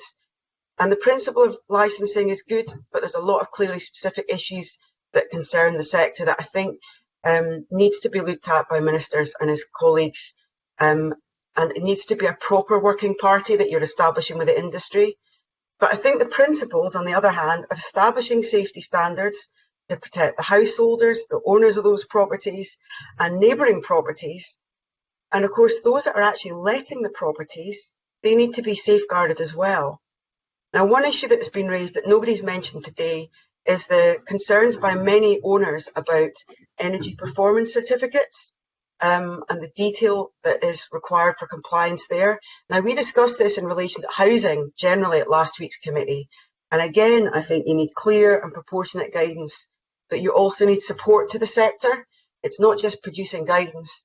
There will actually need to be work alongside all the representatives of the sector to actually help owners to actually implement the legislation, not just to tell them you must do X, Y, and Z, but actually take them through it. And I think I would want to get some clarity from the Minister about what he's planning to do in his summing up. I want to say that although I'm conflicted about this, because I'm absolutely not against the principle of short-term lets, I do think they have an important role to play in our tourism sector, and I think they offer opportunities for those with short-term employment needs. So we need the sector, it needs to be effective, and it needs to be supported going forward. But you need a balance as well, and I think local communities also need their rights to be supported. And I think I welcome the fact that local authorities will publish a register of short-term lets which are licensed, because I think that leads to greater transparency. And I think the points made by Jeremy and Gordon about what they can see in terms of their constituency representation role. There is an issue about enabling the monitoring of the rollout of these requirements. It's also about enabling lessons to be learned in the process of implementation and to improve it going forward. So I'd like to ask the Minister what specific support he intends to offer both the local authorities who are concerned about the cost of rolling this out, so that it's deliverable by them in an effective way, but also affordable by the sector. And it's affordability on both grounds I think is crucial. Finally, in conclusion, I'm disappointed we didn't have more time to examine the licensing order and see a draft of it in advance. And I think the points made by Andy Whiteman were well made. That would have helped in terms of both the committee scrutiny, but it would have also enabled the Minister and his officials to be able to answer all of the questions we asked to do, to work more with the sector in advance to give more clarity and answer some of the questions and concerns we've all had sent to us in advance of today's meeting. But the tough issue we've got to decide is whether to support or not today, and in recommendation to the Parliament. I think that is difficult, because my view is that if we delay this, if we vote against it, then we're actually delaying really important regulations that need to be, a system, a licensing system that needs to be brought into effect. But I personally want to know a bit more about the details in terms of the numbers. I'll be supporting this today, but in advance of the Parliament's discussion, I think there's more work that needs to be done by the Minister and his team, and more reassurances to make sure that this is going to be deliverable in a way that we all want to see in the interests of all our communities across the country. Thank you, Convener. Thanks very much, Sarah. Keith? Yeah, I mean, I must say I've got some sympathy for the government in relation to this. They've responded to genuine concerns being raised, usually, but not exclusively in Edinburgh. And just your occasional reminder, there's a lot of Scotland lies out with Edinburgh, and a lot of Scotland lies between Edinburgh and Caithness. So the government's tried to respond to this. Not only that, they've said that it will not take effect until 2023. They've also said, we've heard the Minister say this morning, that he's willing to look at this and make further changes if required. Now, that seems to be being attacked quite extraordinarily. I think it's quite a good thing the government says, we're not handing these things down in tablets of stone, we're willing to listen. And I think the government also has a difficult job to balance the different interests which are expressed here, both from those that have responded who are concerned about the changes, those that have asked for the changes to come in the first place. So I don't know, from my point of view, and I know I'm a member of the governing party, but not the government, I think the government is doing the right things here, and it's acting responsibly. I've got no objection to the Minister trying to answer the questions from Sarah Boyack, where she's still got concerns.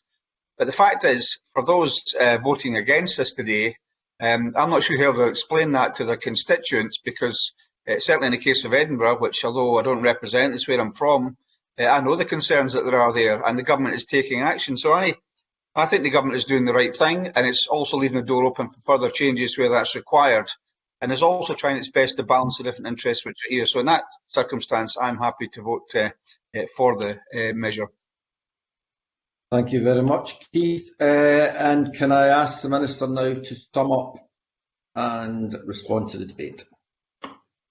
Convener, I think that there's been a fairly good debate there, and I think that we have to look back at the fact that many members across the chamber have called for changes in this area at the behest of communities that they represent. Now, the government did not rush in to legislation here.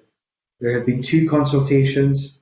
There has been independent review and analysis, and there has been discussion with the committee, including with my officials, around about the way that we were planning to move forward.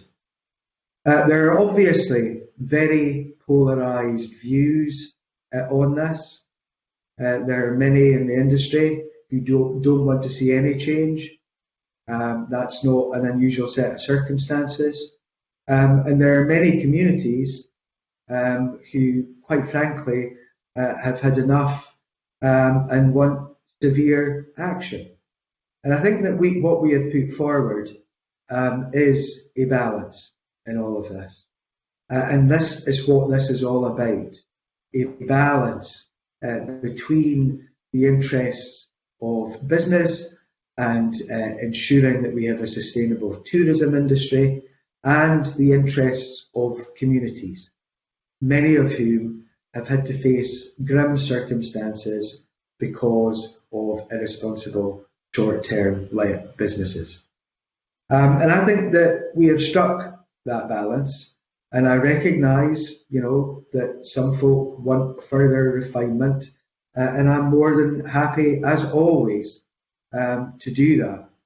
But I think there are elements of this, without doubt, that I find hard to understand why people seem to have objection to some of this. The basic scenario of this is a basic health and safety regime, which I am sure that nobody could argue against. It is about allowing the autonomy of local governments to come into play on building on that. And we have heard from Mr. McDonald today around about the difficulties that he has heard from constituents in Edinburgh. Same with Ms. Boyack. So action is required in all of this. And I think in terms of the way that we have responded to the consultations and to the evidence that we have gathered is the right balance in what are very, very polarised views on what should or should not happen.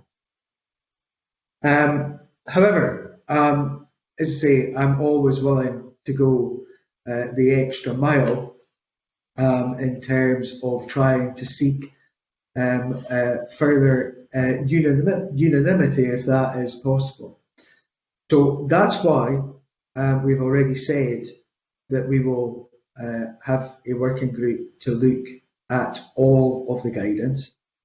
A working group representative of industry members, of local authorities, and of others who have an interest in all of this. And we can certainly discuss and consider viewpoints on a number of issues that have been raised. And Sarah Boyack quite legitimately has raised today comments that have been made around about EPC.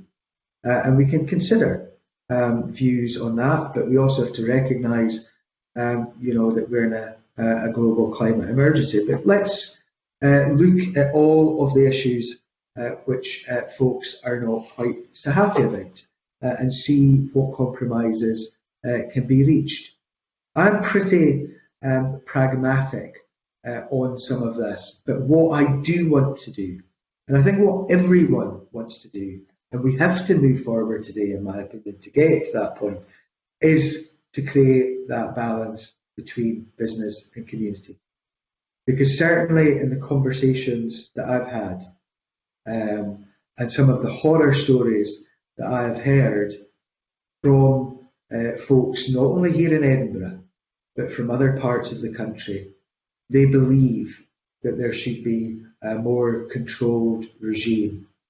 And while I recognise that the vast bulk of operators ensure that their businesses run well and do take cognizance of the neighbouring householders and properties, that is certainly not the case with all. Finally, convener, this has been painted by many as an Edinburgh problem, and it most certainly is not. And we have heard from people and communities in other local authority areas where there are difficulties. We have heard from local authorities that there are difficulties. And we will continue to work with these communities and with local authorities in the shaping of all of this. My officials will be as helpful as they possibly can be to local authorities, and we will continue the lines of communication that there have been on this issue in order that we can be as helpful as possible, but also to listen to the concerns that there may be.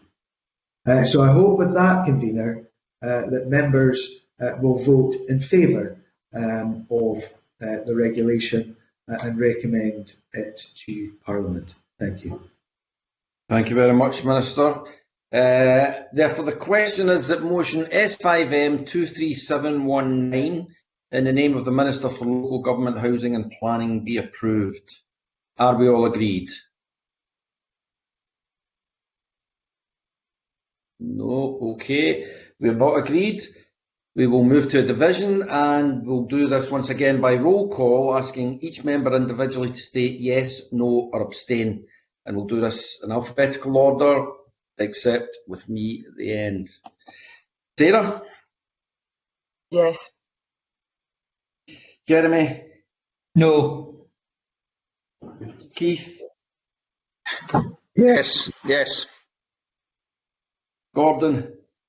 Yes. Alexander? No. Andy? No. And I am saying yes. So therefore, passes 4-3.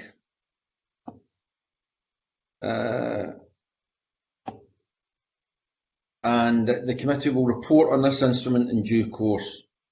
I invite the committee once again to delegate authority to me as convener to approve a draft of the report for publication. Agenda item 4 is formal consideration of motion S5M 23718, calling for this committee to recommend approval of the draft Civic Government Scotland Act 1982 licensing of short-term lets order 2021.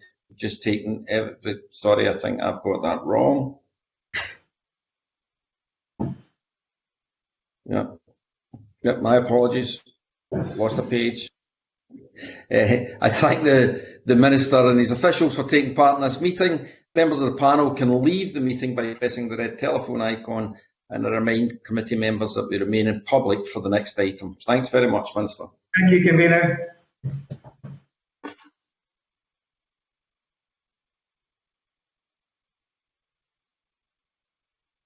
We will shortly suspend for a short period.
At agenda item 3, agenda item 5, the committee is taking concluding evidence on the Travelling Fun Fares Licence in Scotland Bill. This is concluding evidence on the bill at stage 1. Today, I welcome Richard Lyle, MSP, member in charge of the bill. Claudia Bennett, Office of the Solicitor to the Scottish Parliament. Nick Hawthorne, Senior Assistant Clerk, Non-Government Bills Unit. I thank you all for being here today. And for information, we have allocated about an hour for this session and we have a number of issues to discuss with you. Some brief technical information. There's a pre-arranged questioning order and I will call each member in turn to ask their questions for up to 9 minutes. And Richard, can I ask you to please state clearly if an official is being brought in to answer any question. We may have a short time for supplementaries at the end. Could please everyone give broadcasting staff a second to operate your microphones before you speak. And I now invite Richard to make a brief opening statement. Thank you, Convener. Can I remind members that I am the convener of the cross-party group for the Showman's Guild. Travelling fun fairs, traditionally operated by the proud communities of show people, have been a valuable part of Scottish culture for centuries.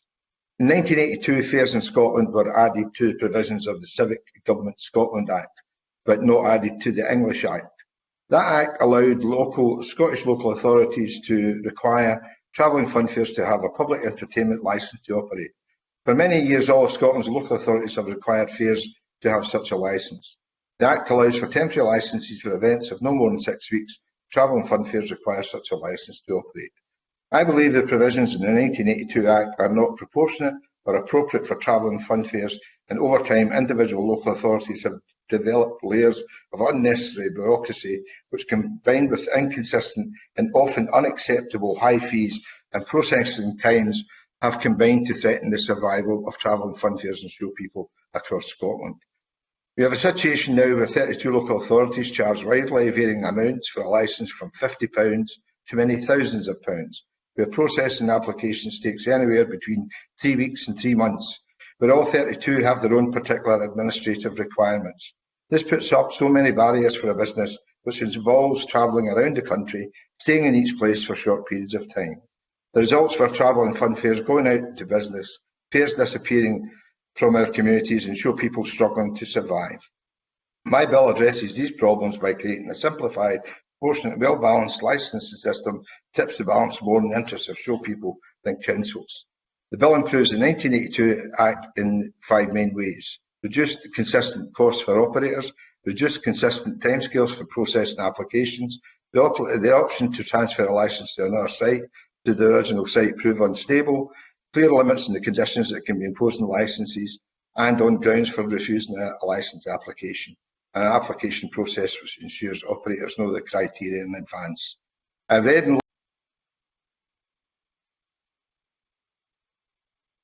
and processing time for 21 days for valid applications is too short. I note that Fife can charge £50 and has short timescales, which I can discuss later. Why can't they do as Fife does? Convener, members of the committee, the current regime for show people is not fun and it's not fair. Show people, the wonderful cultural tradition of travelling fun fairs across all parts of Scotland, need our help to survive.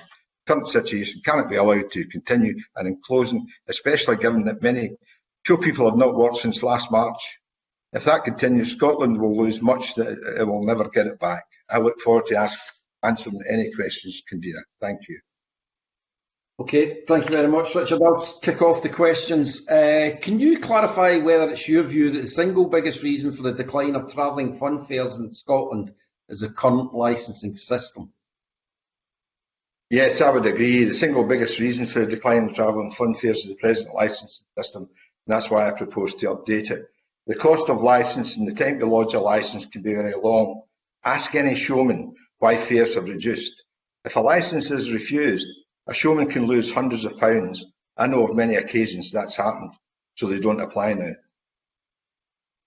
Okay, right. Well, can you give me some of the evidence to show that that fun fairs are in long-term decline in Scotland? Because I've been reasonably told that there's no evidence of that. Well, you only need to look at how many fares are getting applied and how many fares are getting rejected. But some councils are charging well above what Last week you were told taxi drivers or window cleaners pay. You're also saying what councils require from a showman is well above what they require from other applications. At your last session, and this is the nub of what you're asking, one council stated they'd only 3 fares in a year.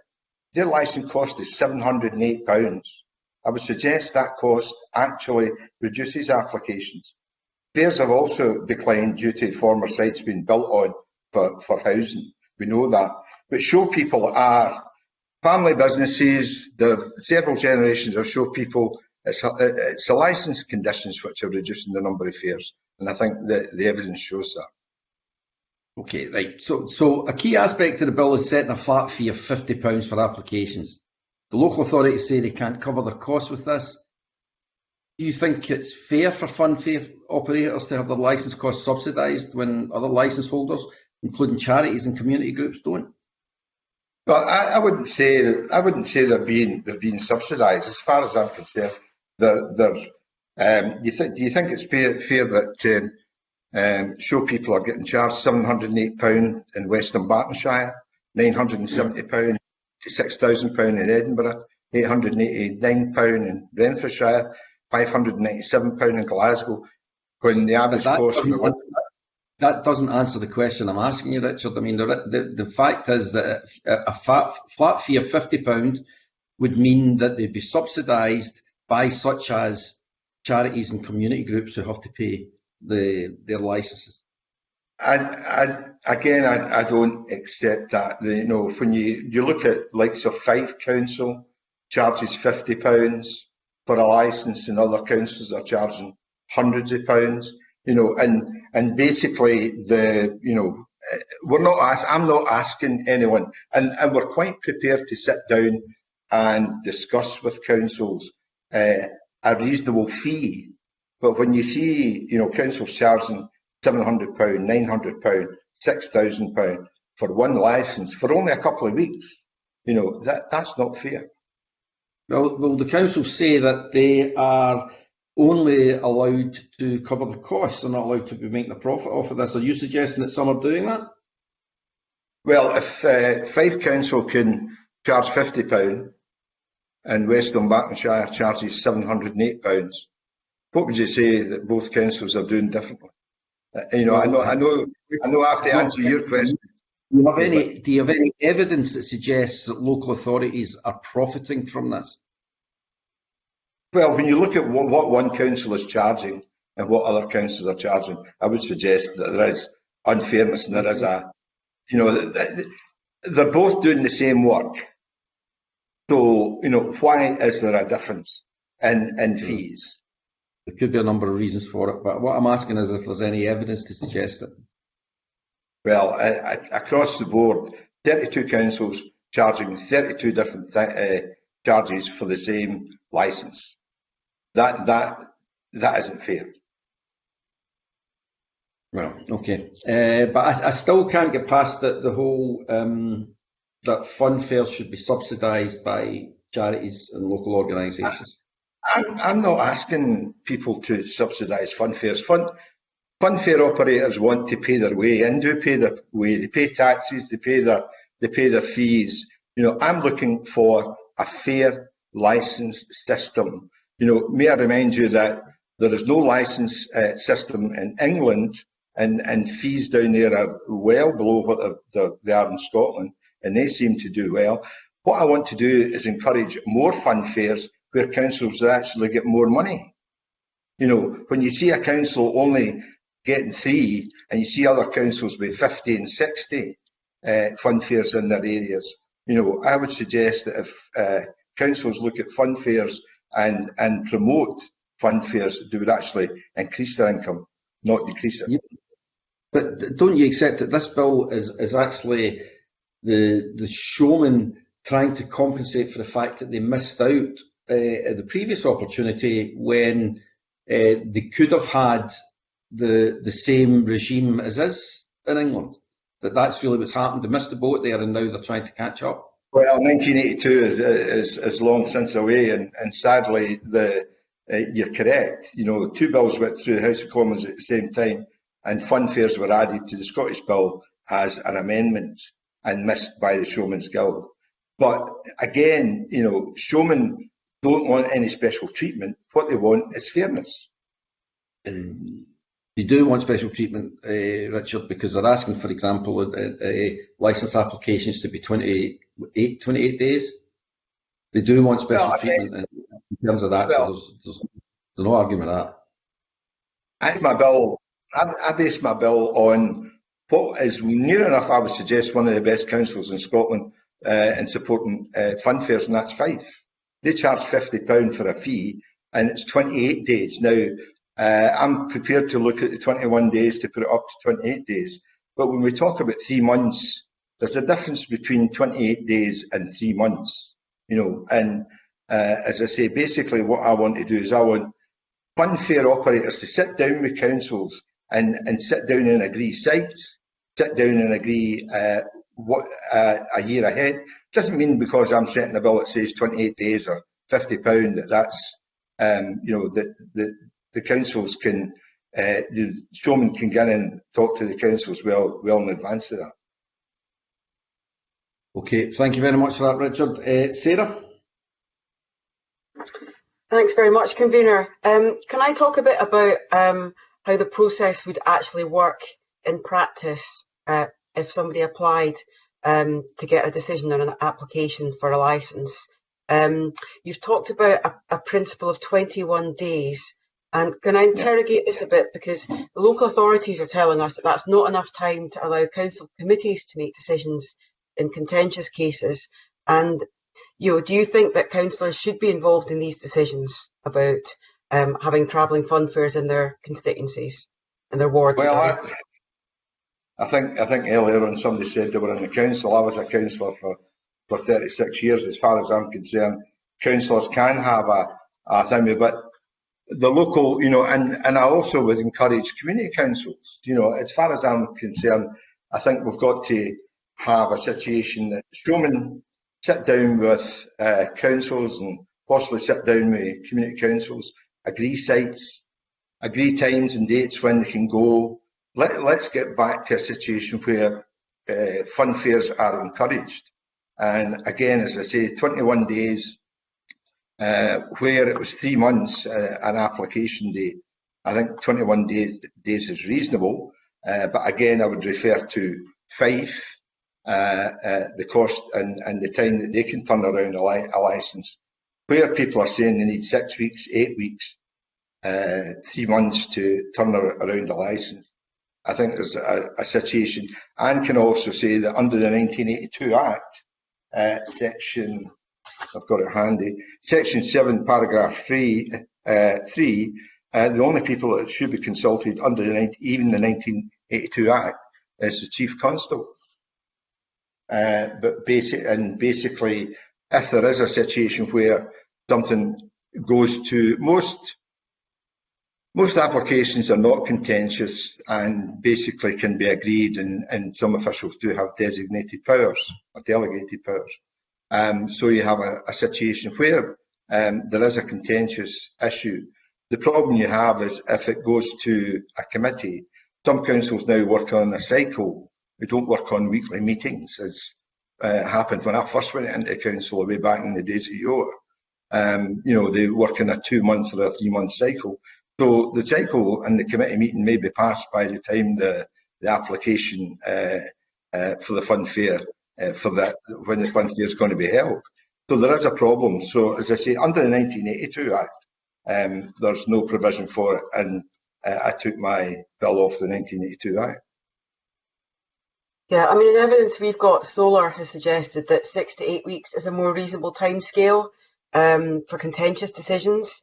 I mean, would you consider amending the bill to take their views into account? Because one of the issues about involving councillors is that gives the communities the capacity to feed back to councillors. It gives the councils opportunities to advertise the fact that an application has come in, and it just makes the process more robust in terms of getting the decision right between the interests of the fun fairs and the local communities.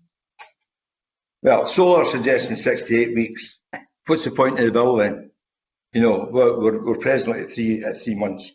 6 to 8 weeks is not an option. We may as well leave this as I've already stated. We need to devise and set up a system that's fair. Too many councils have layered on numerous conditions which are not fair.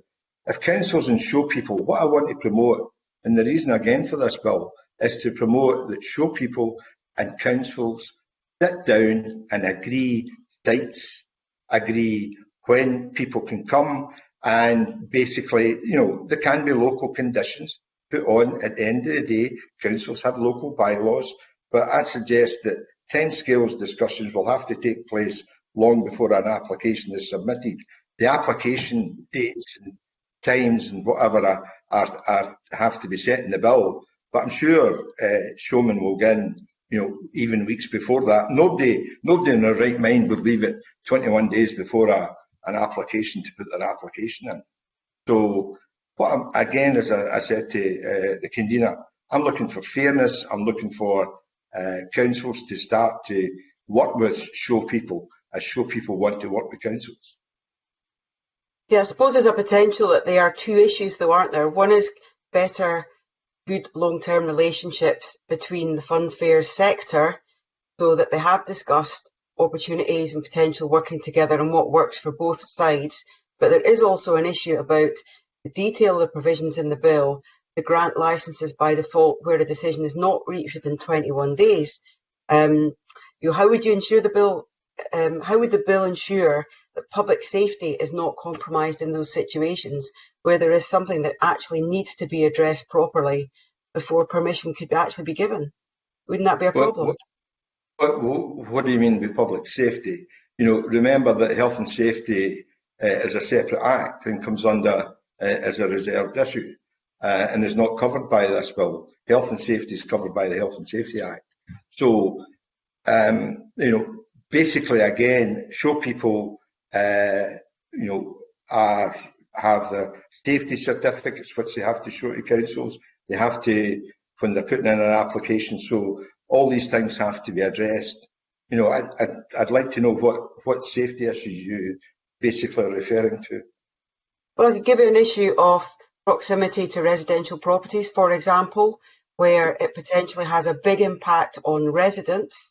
And I've actually got an example in my own constituency where the distance between the structure and the actual houses was incredibly close, and that needed to be properly considered. So, yes, you would hope that basic health and safety issues would come into play, but there is something about health and well-being of local residents, and the issue of siting could actually be an issue that compromised public health. So does that not need a bit more thought in terms of the bill? Well, again, the council can make stipulation on where equipment can be. Showmen have to put in their site plans. The council can, the environmental officer or even the police can tell people to turn the music down, turn the equipment another way. So, the one thing that I've discovered in the last 10 years, that showmen want to work with local communities, they want to work with local councils, and if given the chance, they will do so. Okay. Some stakeholders have really been looking at the issue about what would be the right approach to take, and whether councils would refuse applications rather than let default provisions operate, and that would impact on the industry, would impact on travelling fun fairs. Do you think that's a risk, and is there ways you think that could be addressed? That's a risk every day of the week. There's been situations where applications have been refused, so I'm not changing the risk. What I'm doing is trying to make a bill that is fair, proportionate, a fee that is fair and proportionate, a timescale that is fair and proportionate, and to encourage fun fairs and to encourage councils to work together. There still will be, sadly, councils who may not want fun fairs in their area. There are. My own local council doesn't exactly go out their way to encourage fun fairs to come. I had to press them as an MSP to designate sites. And you know what? They wouldn't even designate a site in my own constituency. So funfairs will be refused. That's an everyday occurrence. But what we want is a fair system that at least it can be seen to be fair and proportionate. Thank you, Sarah. Thank you. Jeremy? Morning, Convener, and good morning, Richard. Can I just remind members, I'm a member of the cross-party group, and Richard, I am in principle in favour of your bill. I think funfairs bring a lot of value in entertainment communities. I suppose the one issue, and the convener has pushed quite hard on this, is just the £50 figure. And are you open to rather having a fixed £50 fee, a maximum that a council could charge? So rather than saying it has to be a set limit, a fixed amount, that there would be a variation that councils could work to. Because, so for example, in Edinburgh, there is quite a lot of issues when funfairs come, particularly in regard to having to put the sites back once they have been completed. And so there may well be a variation between, say, Fife and Edinburgh, or the Borders and Highland and Islands. So I wonder, are you open to some kind of amendments where we don't have a fixed fee, but we have a maximum fee that could be charged? I'm prepared to review the figure within reason. That it's no higher, as I say, solar quoted window cleaners and taxi cleaners licence fees. I've since discovered that their licence fees are, a window cleaner in Scotland pays between £60 and £150 a year. A taxi licence pays between £150 to £300 a year on average. They actually pay more in Edinburgh. I don't have that figure to hand, but I do know they pay, I think it's around about £500–600 in Edinburgh. But the fee, £50, was what Fife paid. Fife is a shining example to every council in Scotland. They process applications quickly, they charge £50, they say they won't lose any money, and that covers their costs. So if it went up to £150, Showman may not agree with me saying this, but £150 could be a limit, but £500, £700, £900, £800, £6,000 is ridiculous for a fee, right?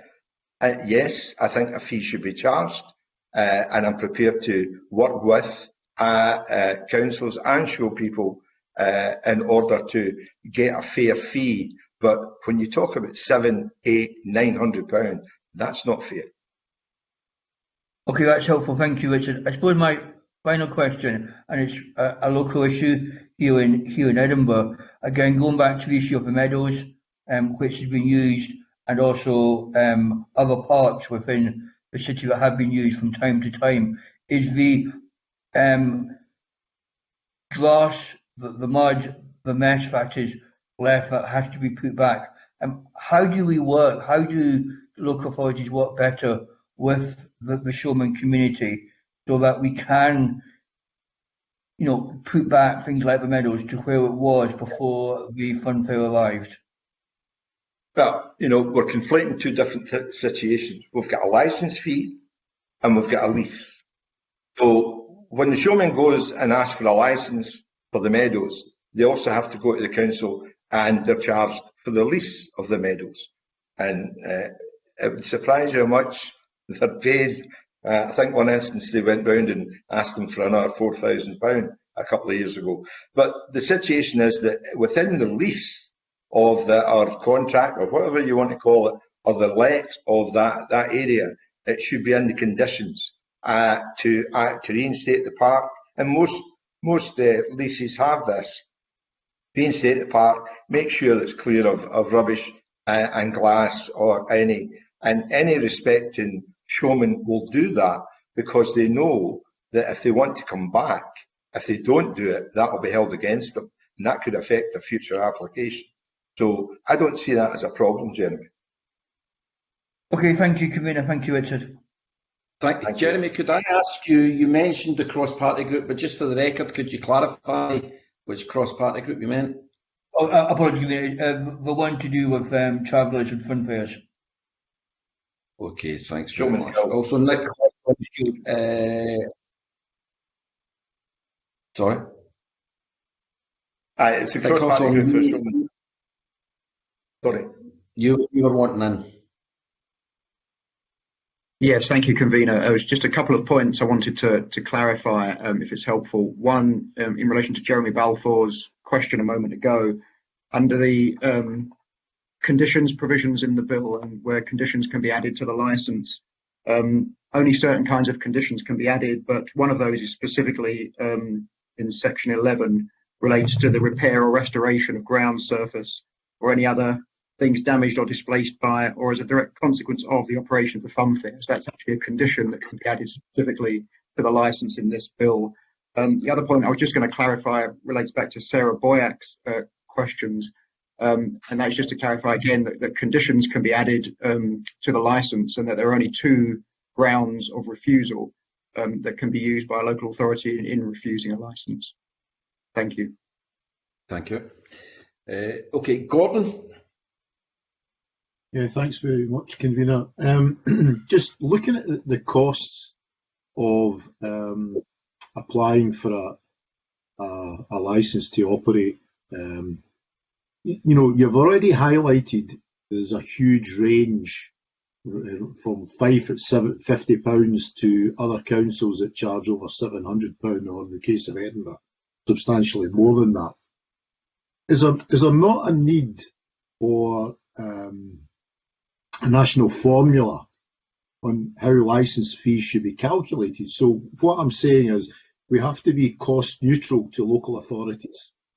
Yeah. So instead of having a licence for every site and every application and so on, is there a need for, say, a 3-year licence for approved sites, which would reduce the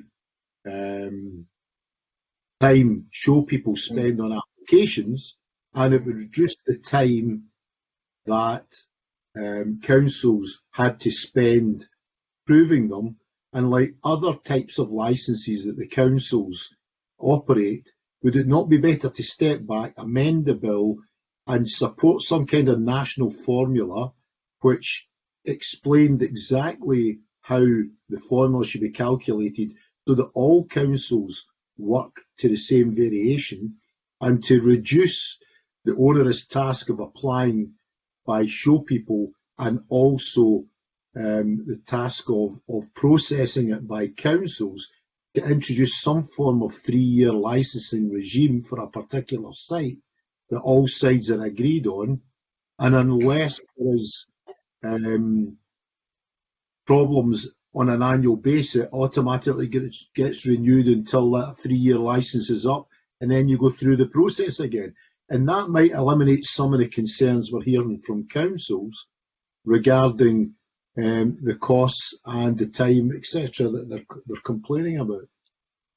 You've got, thanks, Gordon. You've got 2 types of licence. You've got a temporary licence, you've got a permanent licence. M&D's, a fun fair theme park in my constituency needs a 3-year permanent licence. But fun fairs, travelling fun fairs, only need a temporary licence. I can only change or put forward what I believe is wrong with the 1982 Act in this bill. It has been suggested by Solar and other councils that the 1982 Act is now not fit for purpose and requires to be upgraded.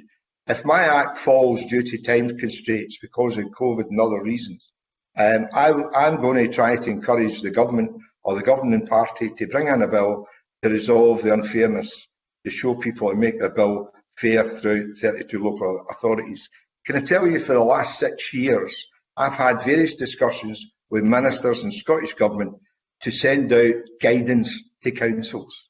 That guidance went out, yes, the government did their job, but I know where the councils put that guidance. Not into operation, but on a shelf. So your idea, I would certainly explore that if this bill does not pass due to time constraints. I think that, but again, it has to be the government that has to bring that in to amend all the aspects of the, if people are saying it's unfair for showmen to get preferential treatment, then it should be the situation for everybody. Window cleaners should get a 3-year licence. Taxi drivers should get a 3-year licence. Everybody should get a 3-year licence, and the cost should then be proportionate. And it would then, I agree with you, reduce the amount of paperwork. What I'm saying, again, in this, my bill, is that showmen can go to councils in advance of the time that's set and sit down and agree, or councils can designate sites in conjunction with community councils, right? I want to get back to a fair system. Your analogy is very amiable to what I'm suggesting, but I can't do that. It would need to be the government in a total revision of the 1982 Act. And if they want to do it that way, I'm sure everybody would welcome that. I mean, many communities welcome the annual visit of the fun fair. It gives a bit of colour in a local area, and certainly when my sons were growing up, they looked forward to the annual visit from the fun fair. But you just touched upon community councils there. Would you be prepared to commit to community councils being a mandatory consultee? Well, community councils are basically get sent planning applications by councils. So, as I'm saying, whilst I'm setting up timescales, I'm wanting show people to go a couple of months in advance or sit down with the council and agree a year in advance. And the council can send that to the community council, and the showmen can go along. Showmen are quite happy to come and talk to MPs, MSPs, councillors. They're the most amenable people I've ever came across, right? And that they want, because it's their business. And that's what people tend to forget. But you say your kids used to love going to shows. When was the last time you saw shows in your area, Gordon? I think it's, that's what we're losing. We're losing a Scottish part of our tradition. And this bill will try to bring that back and help showmen get back and show people, get back to a situation of fairness. But your suggestion is quite, if my bill does not, it falls due to time constraints, I would certainly be pushing that. I would love to sit down and discuss that your proposal and take it on board and put it forward to government to change the 1982 Act. Okay, thanks very much, Convener. Okay, thank you, Gordon. Andy? Thanks very much, Convener, and good morning, Richard. I should also, it's not a registrable interest, but I would declare that I am one of the deputy conveners of the cross-party group on the Scottish Showmen's Guild. Richard, you mentioned Fife and how it sets a shining example. That might be something to do with the fact that it has 26 boroughs within Fife Council, many of which have royal charters that date back from the 14th, 15th century that include in law the right to a fair. And those royal charters are still extant legal documents that are admissible in the courts in terms of the rights people have. I just wanted to ask you, we had some supplementary evidence from the Showmen's Guild came in, I think, this morning, late last night, and it claims that Scotland is the only part of the European Union, only country in the European Union that requires public entertainment licence for fun fairs. Can you help explain why Scotland has got such a restrictive regime compared to England or other parts of the EU? Is it just down to this so-called mistake oversight in the 1982 Act? Yes, it is down to the oversight in the 1982 Act. And again, people, they don't quote the 1982 Act, but I have to. It is a 39-year mistake, 39 years wrong. I actually, while I was taking this bill on board, I actually phoned English councils, posed as a showman, and was astounded on what they told me. Only a few days application, only a few pounds or make a donation to charity. So 2 bills went through the House of Commons in 1982. Fund fares were not in any of them. And I later found out that fund fares were added to the Scottish bill by an amendment, not to the English bill. So in England, you don't need a licence. What you need is a contract or a lease, or get and talk to the council. So they're not unregulated. They're still regulated in councils down in England. But the councils down in England seem to treat showmen much fairer than what they do in Scotland, which is a bit an annoyance to me. Okay, thanks. I mean, that may have something to do with the fact that in England there is, for example, the Markets and Fairs Clauses Act 1847. There's more recent legislation. They have been maintaining the statute book to facilitate markets and fairs in parishes across England, it seems, far more assiduously than we have. In terms of the conversations you've had with English councils, you said in answer to a previous question that the council that covers your own constituency had refused travelling fund fairs to come there. So my first question is, would that be possible for a local council in England to do that as well? And if so, on what basis? I'm sorry I couldn't answer that. I maybe refer that question to Nick Hawthorne. I certainly couldn't answer that. I've not taken any evidence on that. I've not made any inquiry in regard to that, so I wouldn't like to comment. Nick Hawthorne may want to. I think Nick will say the same as me. Yes, thanks, Richard, and yes, I think I probably will. I wouldn't want to speak on behalf of all parts of England when we were looking at the background to the provisions in the bill and to Richard's consultation, and in some liaison with Spice as well. What seemed clear to us was there was no fixed system, no fixed regime in England, but quite a wide variety of approaches taken by different councils, different authorities. There were some bylaws involved. So yeah, that's not something I could give an equivocal view on.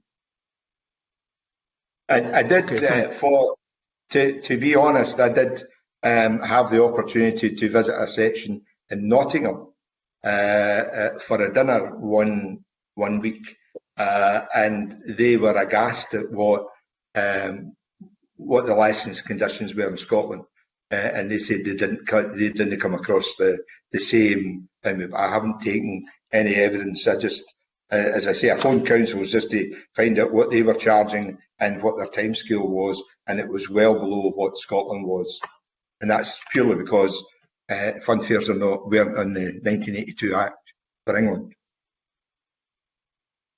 Okay, my next question is, I think you've made the point, and we've heard in evidence, that the wide variety in fees, and particularly the higher fees in certain council areas, are a major contributor to the decline in fund fares.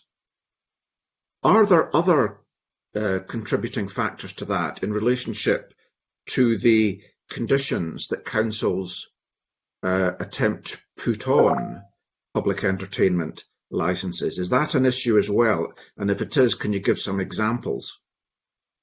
Well, I had an example, and I'll give you a laugh. I had an example of a visit to West Lothian. They wanted to put, or they suggested that fun fair had to have fencing around it, and they said that the police were the actual people who insisted on it. Now, I had phoned the police before I walked in the door of West Lothian Council, and the police said that they hadn't. It was the council who wanted the fencing, not the police. But when I went in, and the laugh I have was the lady said, "You'll not know councils, Mr. Lyle." I said, "Well, that's funny. I was a councillor for 36 years." Then, she then admitted that it was the council that wanted to put in fences. So they're piling, the point I'm trying to make, Mr. Whiteman, is they're piling on factor after factor condition after condition on top of. So they're really suppressing fun fairs. When you look at fun fairs, 3 fun fairs in particularly, or 5 fun fairs in East Ayrshire, 15 in Glasgow, 20 in Inverclyde, 60 in North Ayrshire, and actually North Ayrshire is the best. 556. So there are some areas that are just suppressing fun fairs, and other areas who are encouraging them. Okay, thanks very much. And you also mentioned the distinction, of course, between obtaining a licence, whether under the existing regime of the 1982 Act or indeed the proposed bespoke licensing of your own bill, as a distinct exercise from the obtaining of permission to actually occupy the land concerned, which in most instances is owned by councils. Much of it is common land, but some of it obviously is private sites. Are you saying that a lot of the conditions that should more readily be contained in the lease or occupancy agreement are actually being attempted to be crowbarred into the licence, when in fact they should be part of the occupation lease? You mentioned an example of the fences, for example. Yeah, when you go along for a licence. Sorry, short response. When you go along for a licence, there are conditions added in by the council. So, and just to be clear, your bill would restrict the scope of what conditions could be added in, and if the council has any other concerns about fencing and things, they would do that under their lease or their occupancy agreement. Is that correct? To bring an equal situation to every council in Scotland is my bill, but councils can still have the lease facility. They can still put in whatever they want in the lease facility, but they can't change the licence fee. They can't. But they can charge what they want in a lease. Okay, thanks, Convener. Okay, thank you, Andy. Alexander? Thank you, Convener. Good morning, Mr. Lyle. Lots of questions have been answered, but it would appear from your investigations and your support to the industry that yes, the whole tradition has been being eroded over time, and that has been due to, as you've already indicated, the lack of flexibility by councils to charge different fees and to add further conditions onto the whole process. So do you believe the sector itself is being priced out of the market?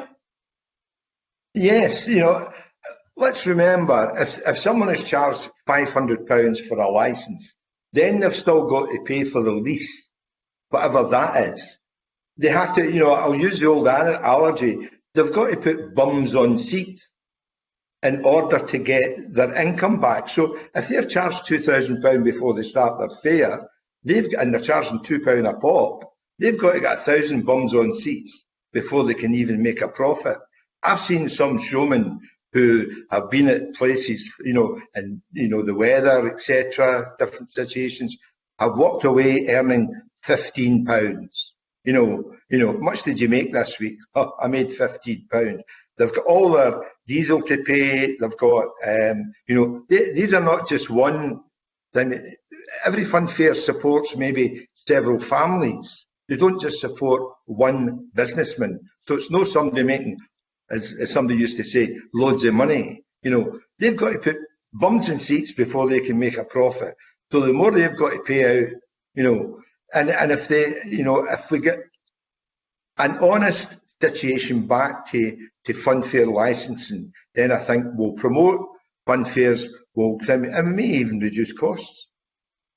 Dare I say it? Yeah, and you identify that if the sector is supported and the sector is given some assistance, then it could thrive and survive in a much bigger way, similar to what seems to be happening south of the border, because they are given the opportunity to have their businesses on an ongoing basis, and they don't seem to have the same barriers that are put in place up here.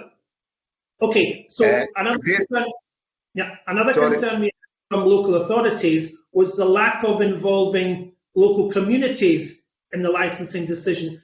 It would be quite good to get your views on that.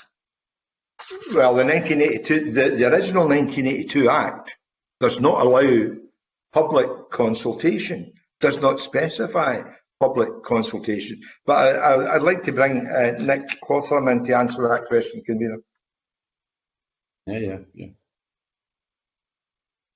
Thank you, Richard. Thank you, Convener.